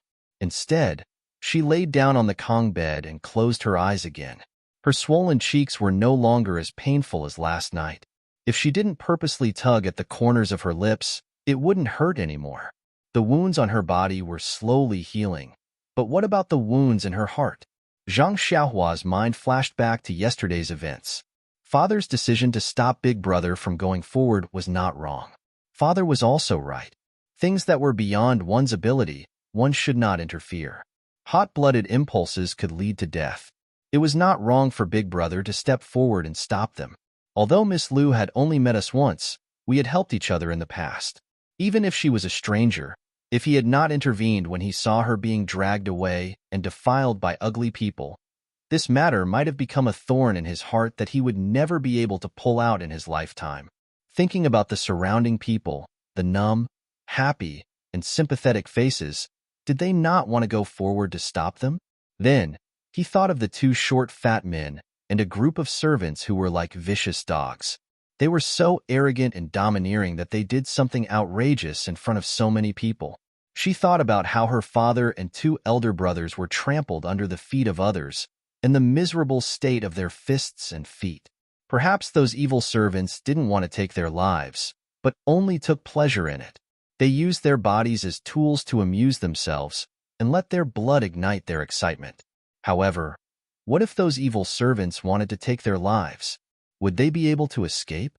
Thinking about it again, when Wen Hai and his martial sister had descended from the sky and easily knocked down that group of evil servants, the 2 of them didn't even tell Zhao Wanqing their names. With just a few moves of martial art and a token, they made those 2 arrogant bullies surrender without putting up a fight, obediently apologizing for their crimes. A thought flashed through his mind like lightning. Martial arts. I need strength. I need martial arts. This time, it was because he met Wen Hai and his junior sister. They were righteous and saved him. If they did not help, then his family would have been beaten up and their lives would have been in danger. It was not reliable to rely on anyone. He had to rely on himself. Only when he had strength would he have the ability to protect himself and his family. Only then would he have the strength to help others. Zhang Xiaohua's heart suddenly opened up. Since yesterday, his heart had been depressed, but in an instant, it opened up. Just like reclaiming wasteland, with a goal, everything was easy to do. What he lacked was not perseverance, nor was he afraid of suffering, but a direction. With a direction, he could do his best to complete it. Zhang Xiaohua, who had decided on the direction of his career, did not want to stay in bed any longer. He got up from the bed and walked out of his grandmother's hut under the sunlight. The excited Zhang Xiaohua did not know that martial arts was not so easy to learn. Inheritance, talent, perseverance, opportunities, etc. But which youth did not have their own dreams? Which young man wasn't in his prime and full of vigor? Whether successful or unsuccessful, how could the impulsiveness of youth be different? It was just that everyone's path was different. Only when one walked would they know whether it was right or wrong. Our Zhang Xiaohua was the same. Zhang Xiaohua walked out of the hut and saw his grandmother sitting at the door. He approached and said, "Grandma, it's still early. The wind outside is cold. Come in first. When it's almost noon, you can come out to bask in the sun." Hearing her grandson's voice, Grandma said lovingly, "Xiaohua, Grandma wants to breathe more of the outside air. Grandma wants to live one day at a time. I don't want to stay in the hut every day. But you, does your body still hurt? You should sleep more in bed." Zhang Xiaohua said cheerfully, "Grandma, I'm fine. Touch my face, it's not swollen anymore." Zhang Xiaohua took Grandma's rough hand and put it on his face. Grandma touched it carefully and said with a smile, Okay, it's fine as long as you're fine." After that, she wiped her wet eyes with her sleeve. It seemed that she still cared for her youngest grandson. In the yard, Guosufei was busy at the stove outside the hut. Lu Qian and Lu Yeye were also helping. The two of them were very happy, but Lu Qian seemed a little shy. Yes, Zhang Xiaohua rubbed his eyes and looked carefully. Sure enough, Lu Qian's face was still red. Strange, what's going on? Zhang Xiaohua didn't know that Lu Qian and Lu Yeye woke up before dawn. Because they were not used to living in their own house, they couldn't sleep anymore. The two of them were afraid to disturb Guosufei's sleep, so they whispered together and talked about yesterday's matter. They were glad that they escaped the disaster.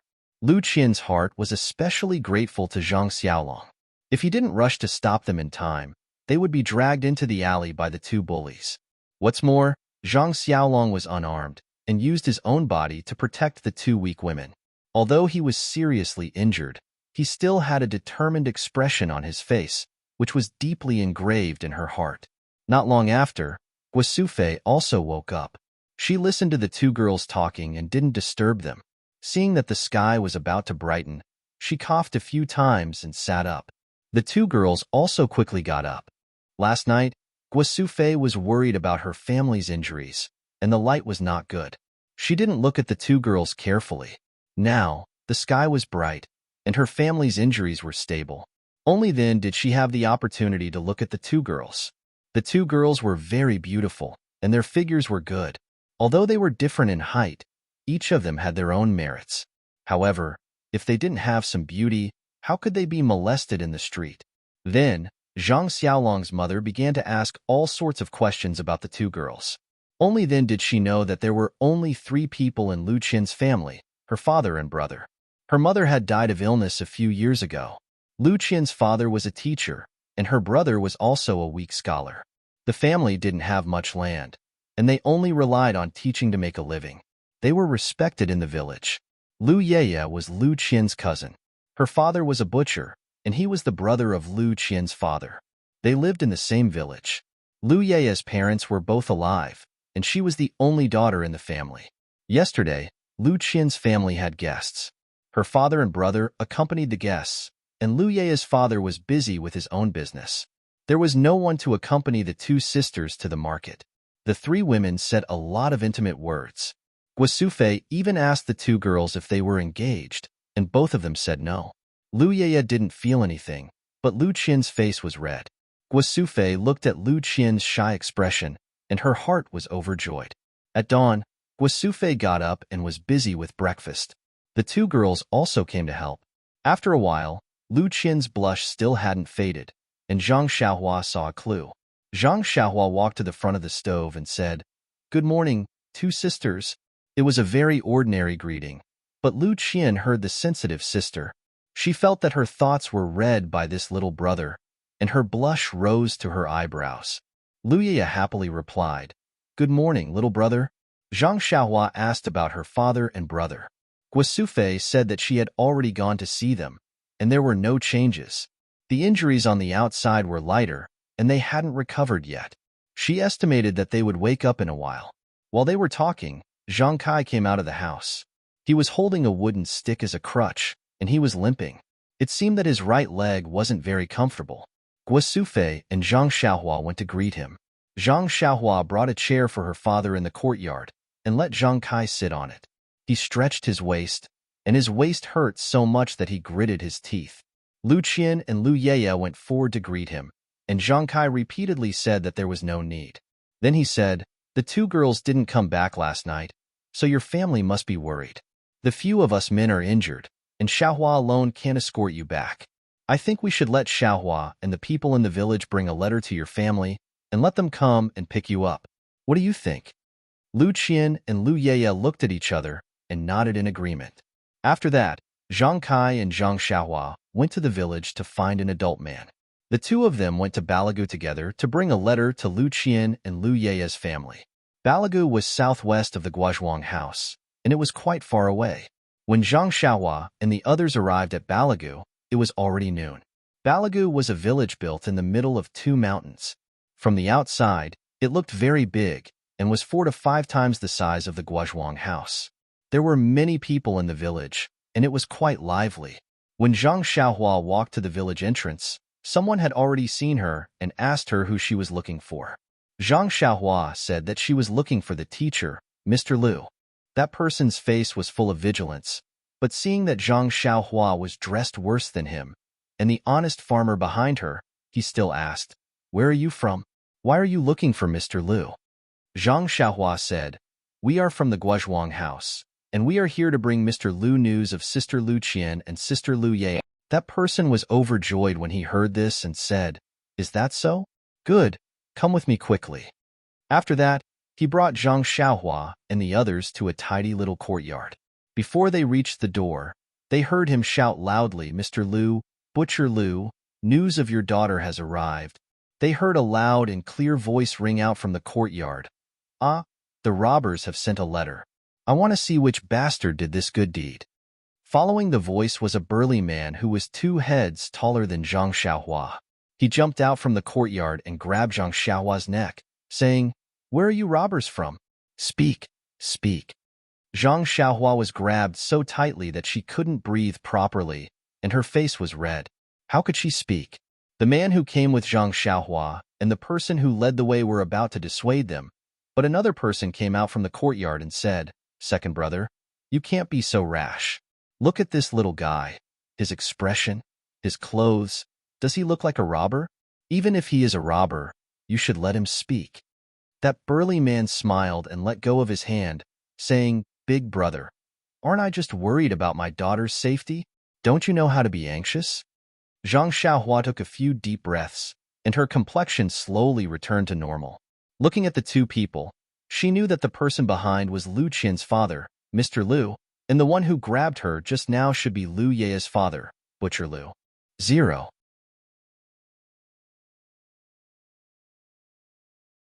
Chapter 13.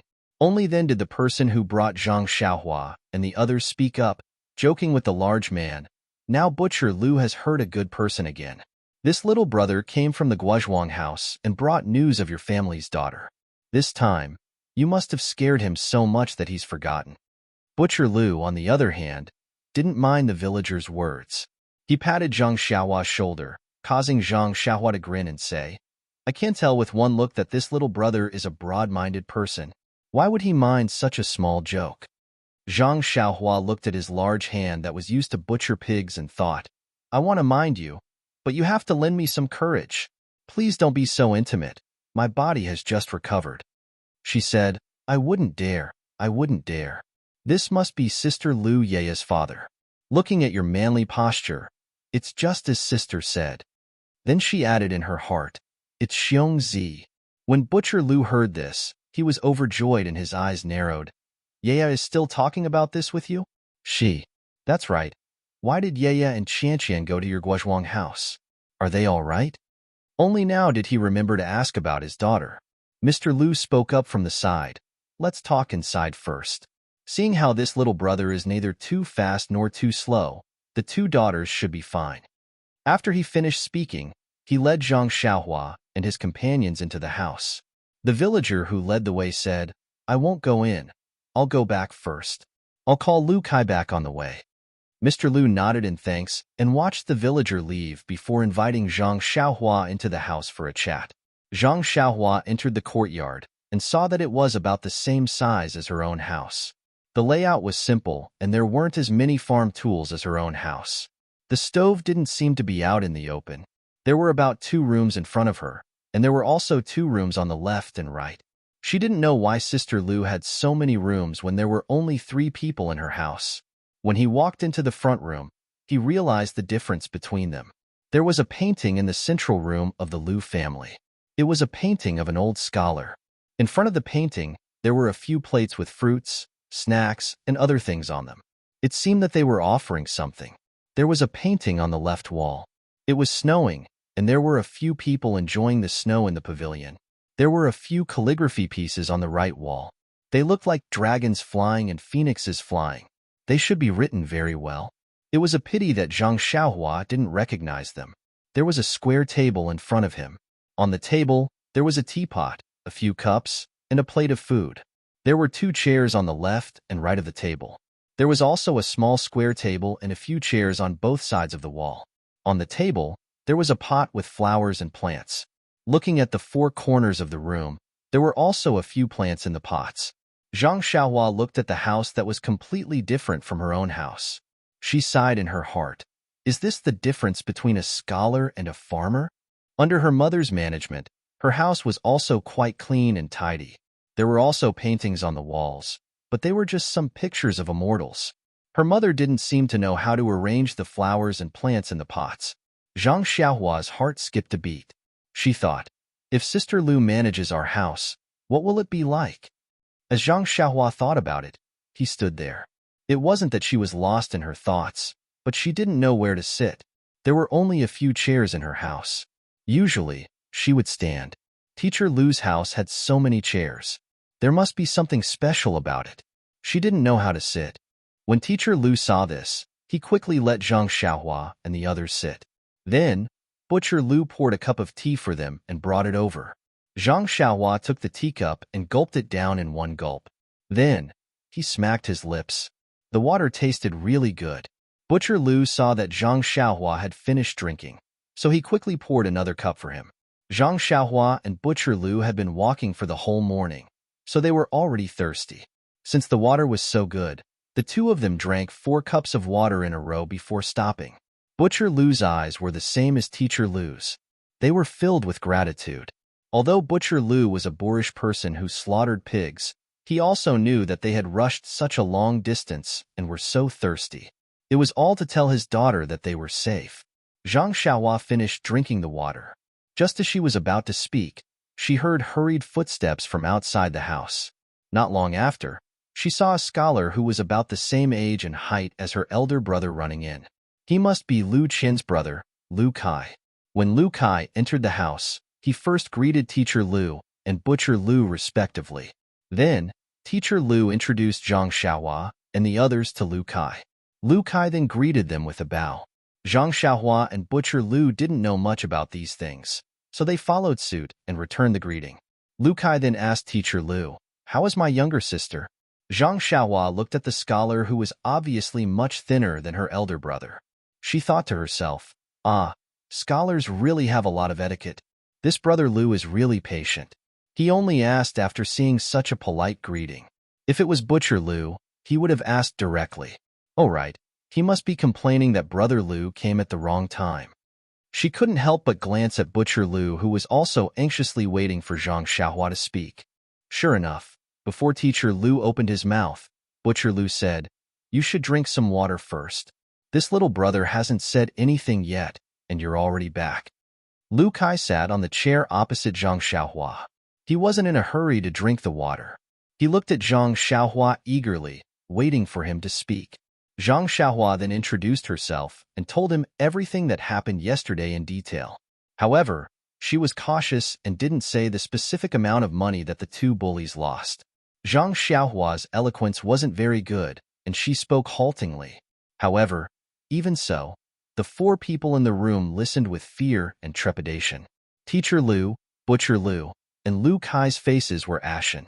Butcher Liu even jumped up from his chair a few times, but he was gently stopped by Teacher Liu. When Zhang Xiaohua finished, Butcher Liu quickly poured 2 cups of water for Zhang Xiaohua. Everyone also drank a cup. It seemed that not only did the talking make the people's mouths dry, the listening people were also nervous. After drinking the water, Teacher Liu walked in front of Zhang Xiaohua and bowed deeply, saying, "This old man would like to thank the virtuous father and son for saving my daughter." Liu Kai and Butcher Liu also quickly followed suit and bowed. Zhang Xiaohua was so scared that she jumped down from her chair. Why did they have to bow again? She hurriedly bowed in a nondescript manner. Zhang Xiaohua comforted them, saying, "Sister Liu and the others are staying in our house. It's quite good. You don't have to worry." In fact, everyone knew that their loved ones were fine. However, they didn't see their loved ones get out of danger with their own eyes. After all, they felt uneasy. When everyone sat down again, Teacher Liu said, "From the Guozhuang house to here, Xiaohua and the others walked the whole morning. I reckon that we won't be able to bring the children back today. How about this, second brother? You go back first and let sister-in-law prepare lunch. Let Xiaohua and the others eat first. After lunch, let Liu Kai and Xiaohua go to the Guozhuang house. Tomorrow, we'll go together to bring the children back. What do you think?" Butcher Liu said, "No, let me go first. I'm worried. We'll probably have to walk at night to the Guozhuang house later. It'll be safer if I follow." Teacher Liu thought about it and agreed. Lunch was eaten at Butcher Liu's house. Lu Qian wasn't there, so there was no one in Teacher Liu's house to cook. Lu Ye's mother knew that her daughter was fine and had to entertain her family's benefactor. This meal was exceptionally sumptuous. Zhang Xiaohua, who was already hungry and hadn't eaten red braised pork for a long time, ate until her belly was full. After lunch, Zhang Xiaohua, Lu Qian, and Butcher Liu hurried back to the Guozhuang house. Not to mention for the time being, Wuzhua Peak, which was only a few hundred miles away from them, was another scene altogether. In the morning, when the shadow passed between the 2 jujube trees, Yiming Jusher flashed between the trees. Fortunately, he was a martial artist and his eyes were especially sharp. Otherwise, it would have been difficult to see clearly. The rest of the people still didn't understand what was going on. They could only stare blankly at Yiming Jusher's back. Yiming Jusher wasn't angry. He raised his voice and said, "Why aren't you guys coming over?" When everyone arrived between the 2 jujube trees, they looked carefully. It didn't seem to be any different from the other jujube trees. Yiming Jusher smiled and said, "No need to look. It's definitely no different from the others. Otherwise, it wouldn't be so complicated. Now that we're preparing to enter the forest, take out the leather in your hands." The few of them took out the leather as instructed. Yiming Jusher said, "Get some fresh blood and smear it on the top of the back of the leather." After he finished speaking, he took out a dagger, cut his finger, and smeared the blood on the leather. Ma Xiangyang, when one high, and Tan when all did the same. A line of words appeared on the leather. It was, "Go straight 10 trees, back 6 trees, left 6 trees, right 8 trees." Then, Yiming Jusher put together the words according to the diagram. It was the incantation for entering the forest. "Go straight 10 trees, right 8 trees, back 6 trees, left 6 trees." Yiming Jusher said, "All right, everyone get ready. We're preparing to enter the forest. I'll lead the way. Xiao Xiama and Xiao Xiaowen will follow behind. Heroine Shui and Chief Situ will be in the middle. The Tan brothers will bring up the rear. Everyone, keep your spirits up. Don't fall behind." The jujube forest in front of them was no longer as dark as it was at night. However, the bright sunlight still couldn't penetrate the dense forest. The dense fog in the forest made it difficult to see the end. The cold wind blew through the treetops, making a hoo-hoot sound, but it didn't seem to be able to blow away the light fog. Yiming Jusher took out his dagger and drew a mark on the 2 jujube trees. Then, He carefully walked through the two ordinary trees. The rest of the group followed the previously agreed-upon order, entering in a single file. The dense fog in the forest was very thick. One couldn't see more than 10 feet in front of them. It was also very humid. Not long after, everyone's clothes and shoes were soaked. In order to deal with unexpected danger, everyone held weapons in their hands. At this time, they all felt the cold. No one had entered the forest for many years. The ground was covered with a thick layer of fallen leaves and rotting jujubes. Walking on it was very difficult. The jujube tree's branches and leaves were very dense, intertwining with each other. Sometimes they even blocked the path. However, no one dared to rashly cut down the branches for fear of causing an accident. Just as everyone was moving forward in an orderly manner, they suddenly heard Situ Ping's exclamation, "Look over there." 0.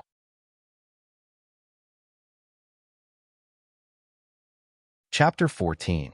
When everyone followed Situ Ping's horrified gaze, sure enough, there was a white skeleton leaning against a jujube tree about 4 or 5 feet away. The black eye sockets of the skeleton were staring in their direction. Everyone's hair immediately stood on end, and their hands holding their weapons tightened.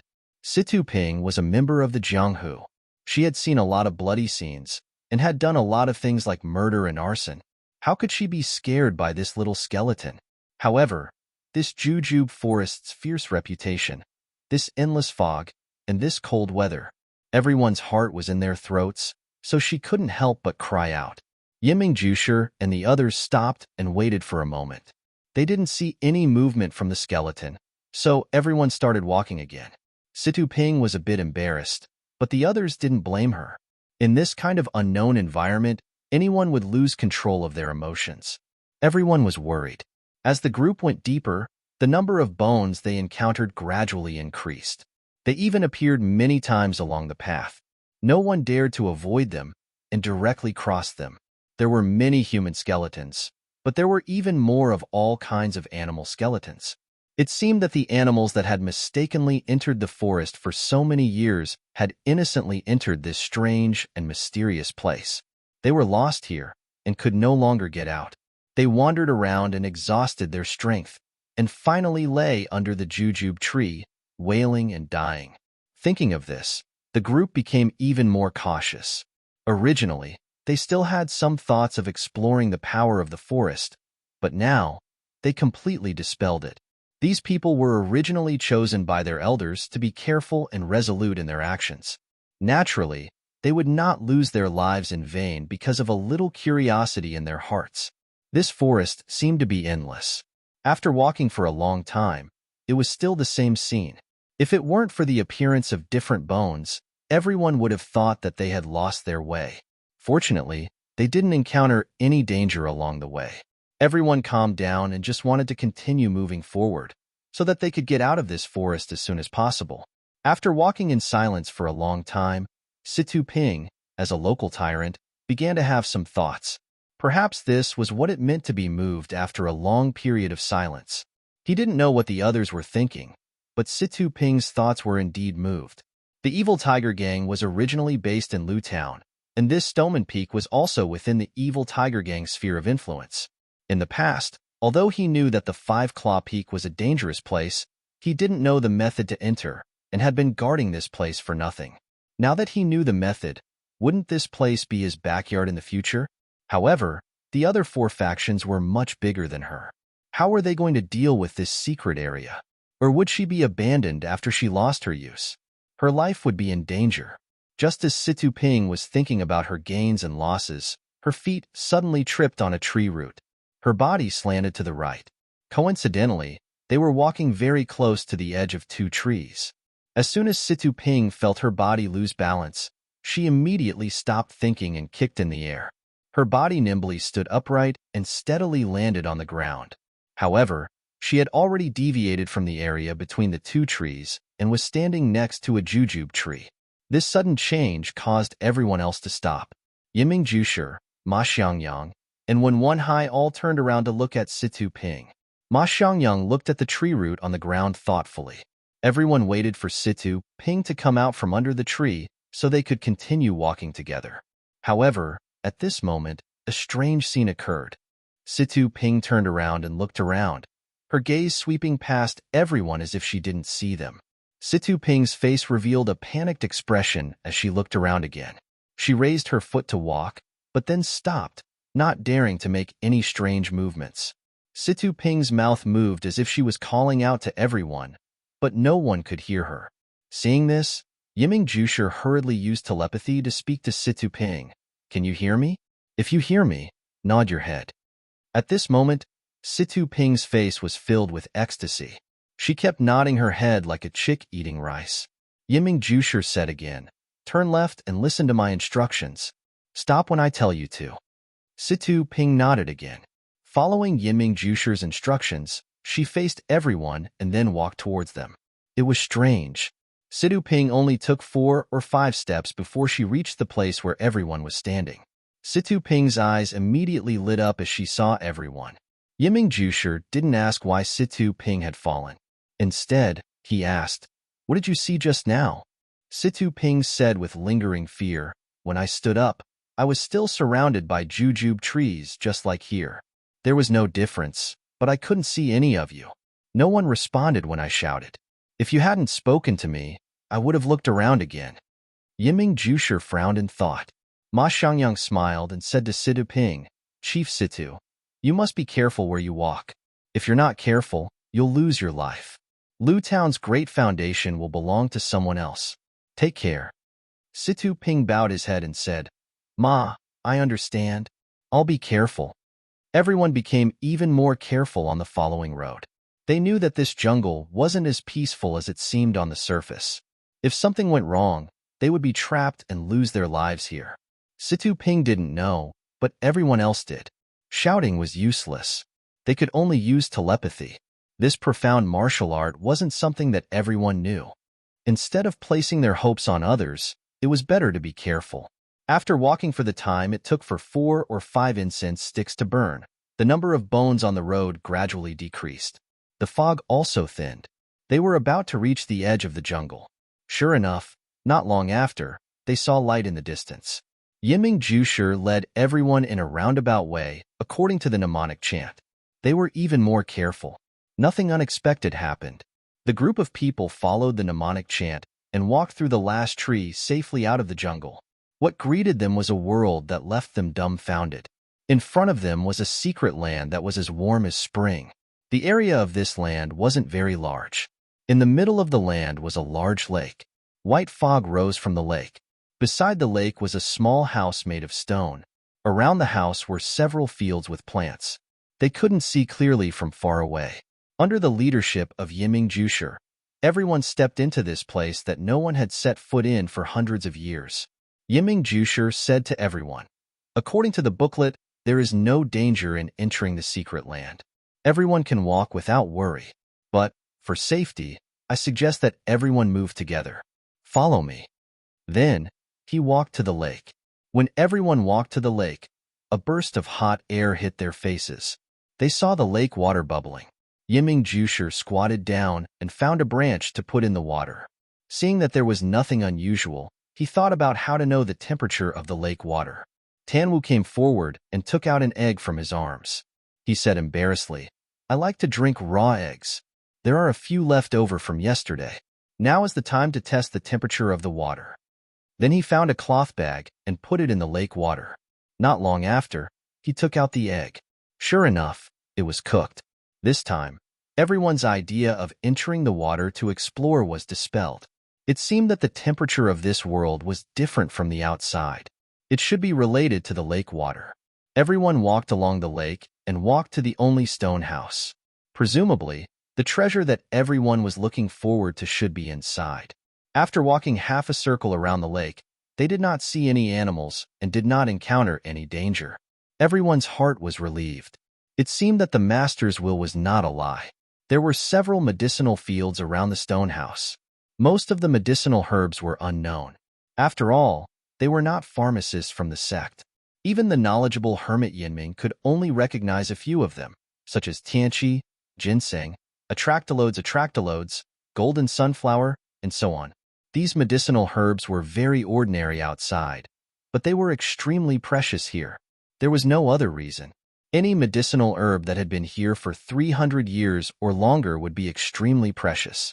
Not to mention the other unknown drugs, which should be something that had been lost over the years. Not to mention what was in the stone house. Even the herbs in the herb garden were priceless treasures to the various sections. So everyone looked at these precious things eagerly, thinking about how to bring them back. Yiming Jusher frowned and said to everyone, "I didn't think that there would be such precious medicinal herbs here. It's beyond our expectations, but I don't know how to bring them back. Let's go to the stone house first. When we come out, we'll think of a way.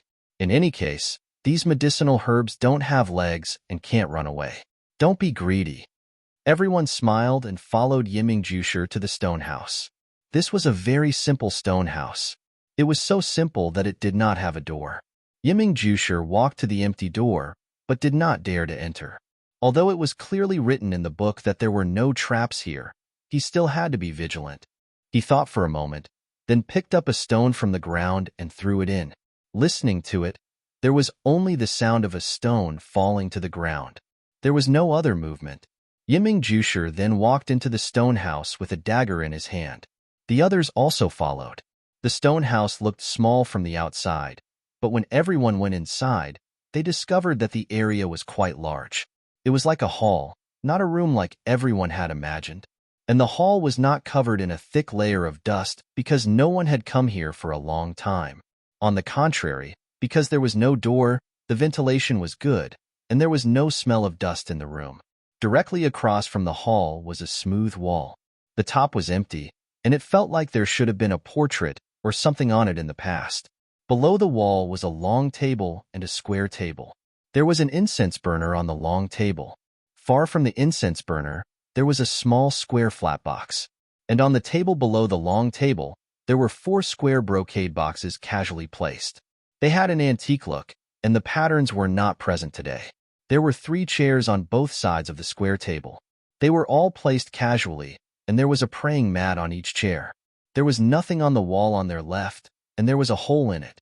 It was probably a window. On the wall on their right, there were 3 paintings hanging on the wall. One was a man in brocade clothes, holding a knife in his hand, and riding a horse forward. Another was a scholar in white clothes, with a sword hanging at his waist, strolling leisurely. The last painting was a woman, her face covered with a white veil. Her figure was graceful, and she held a long whip in her hand, standing beside a small bridge. The 3 paintings had been eroded by time, and were not very clear. Moreover, there were no words on the 3 paintings, so no one could understand what they meant. No one could tell if there was a one-armed swordsman in the painting. 0. You're tuning in to the Warrior Lore YouTube channel. Don't forget to subscribe and join us on this journey to catch the most captivating stories.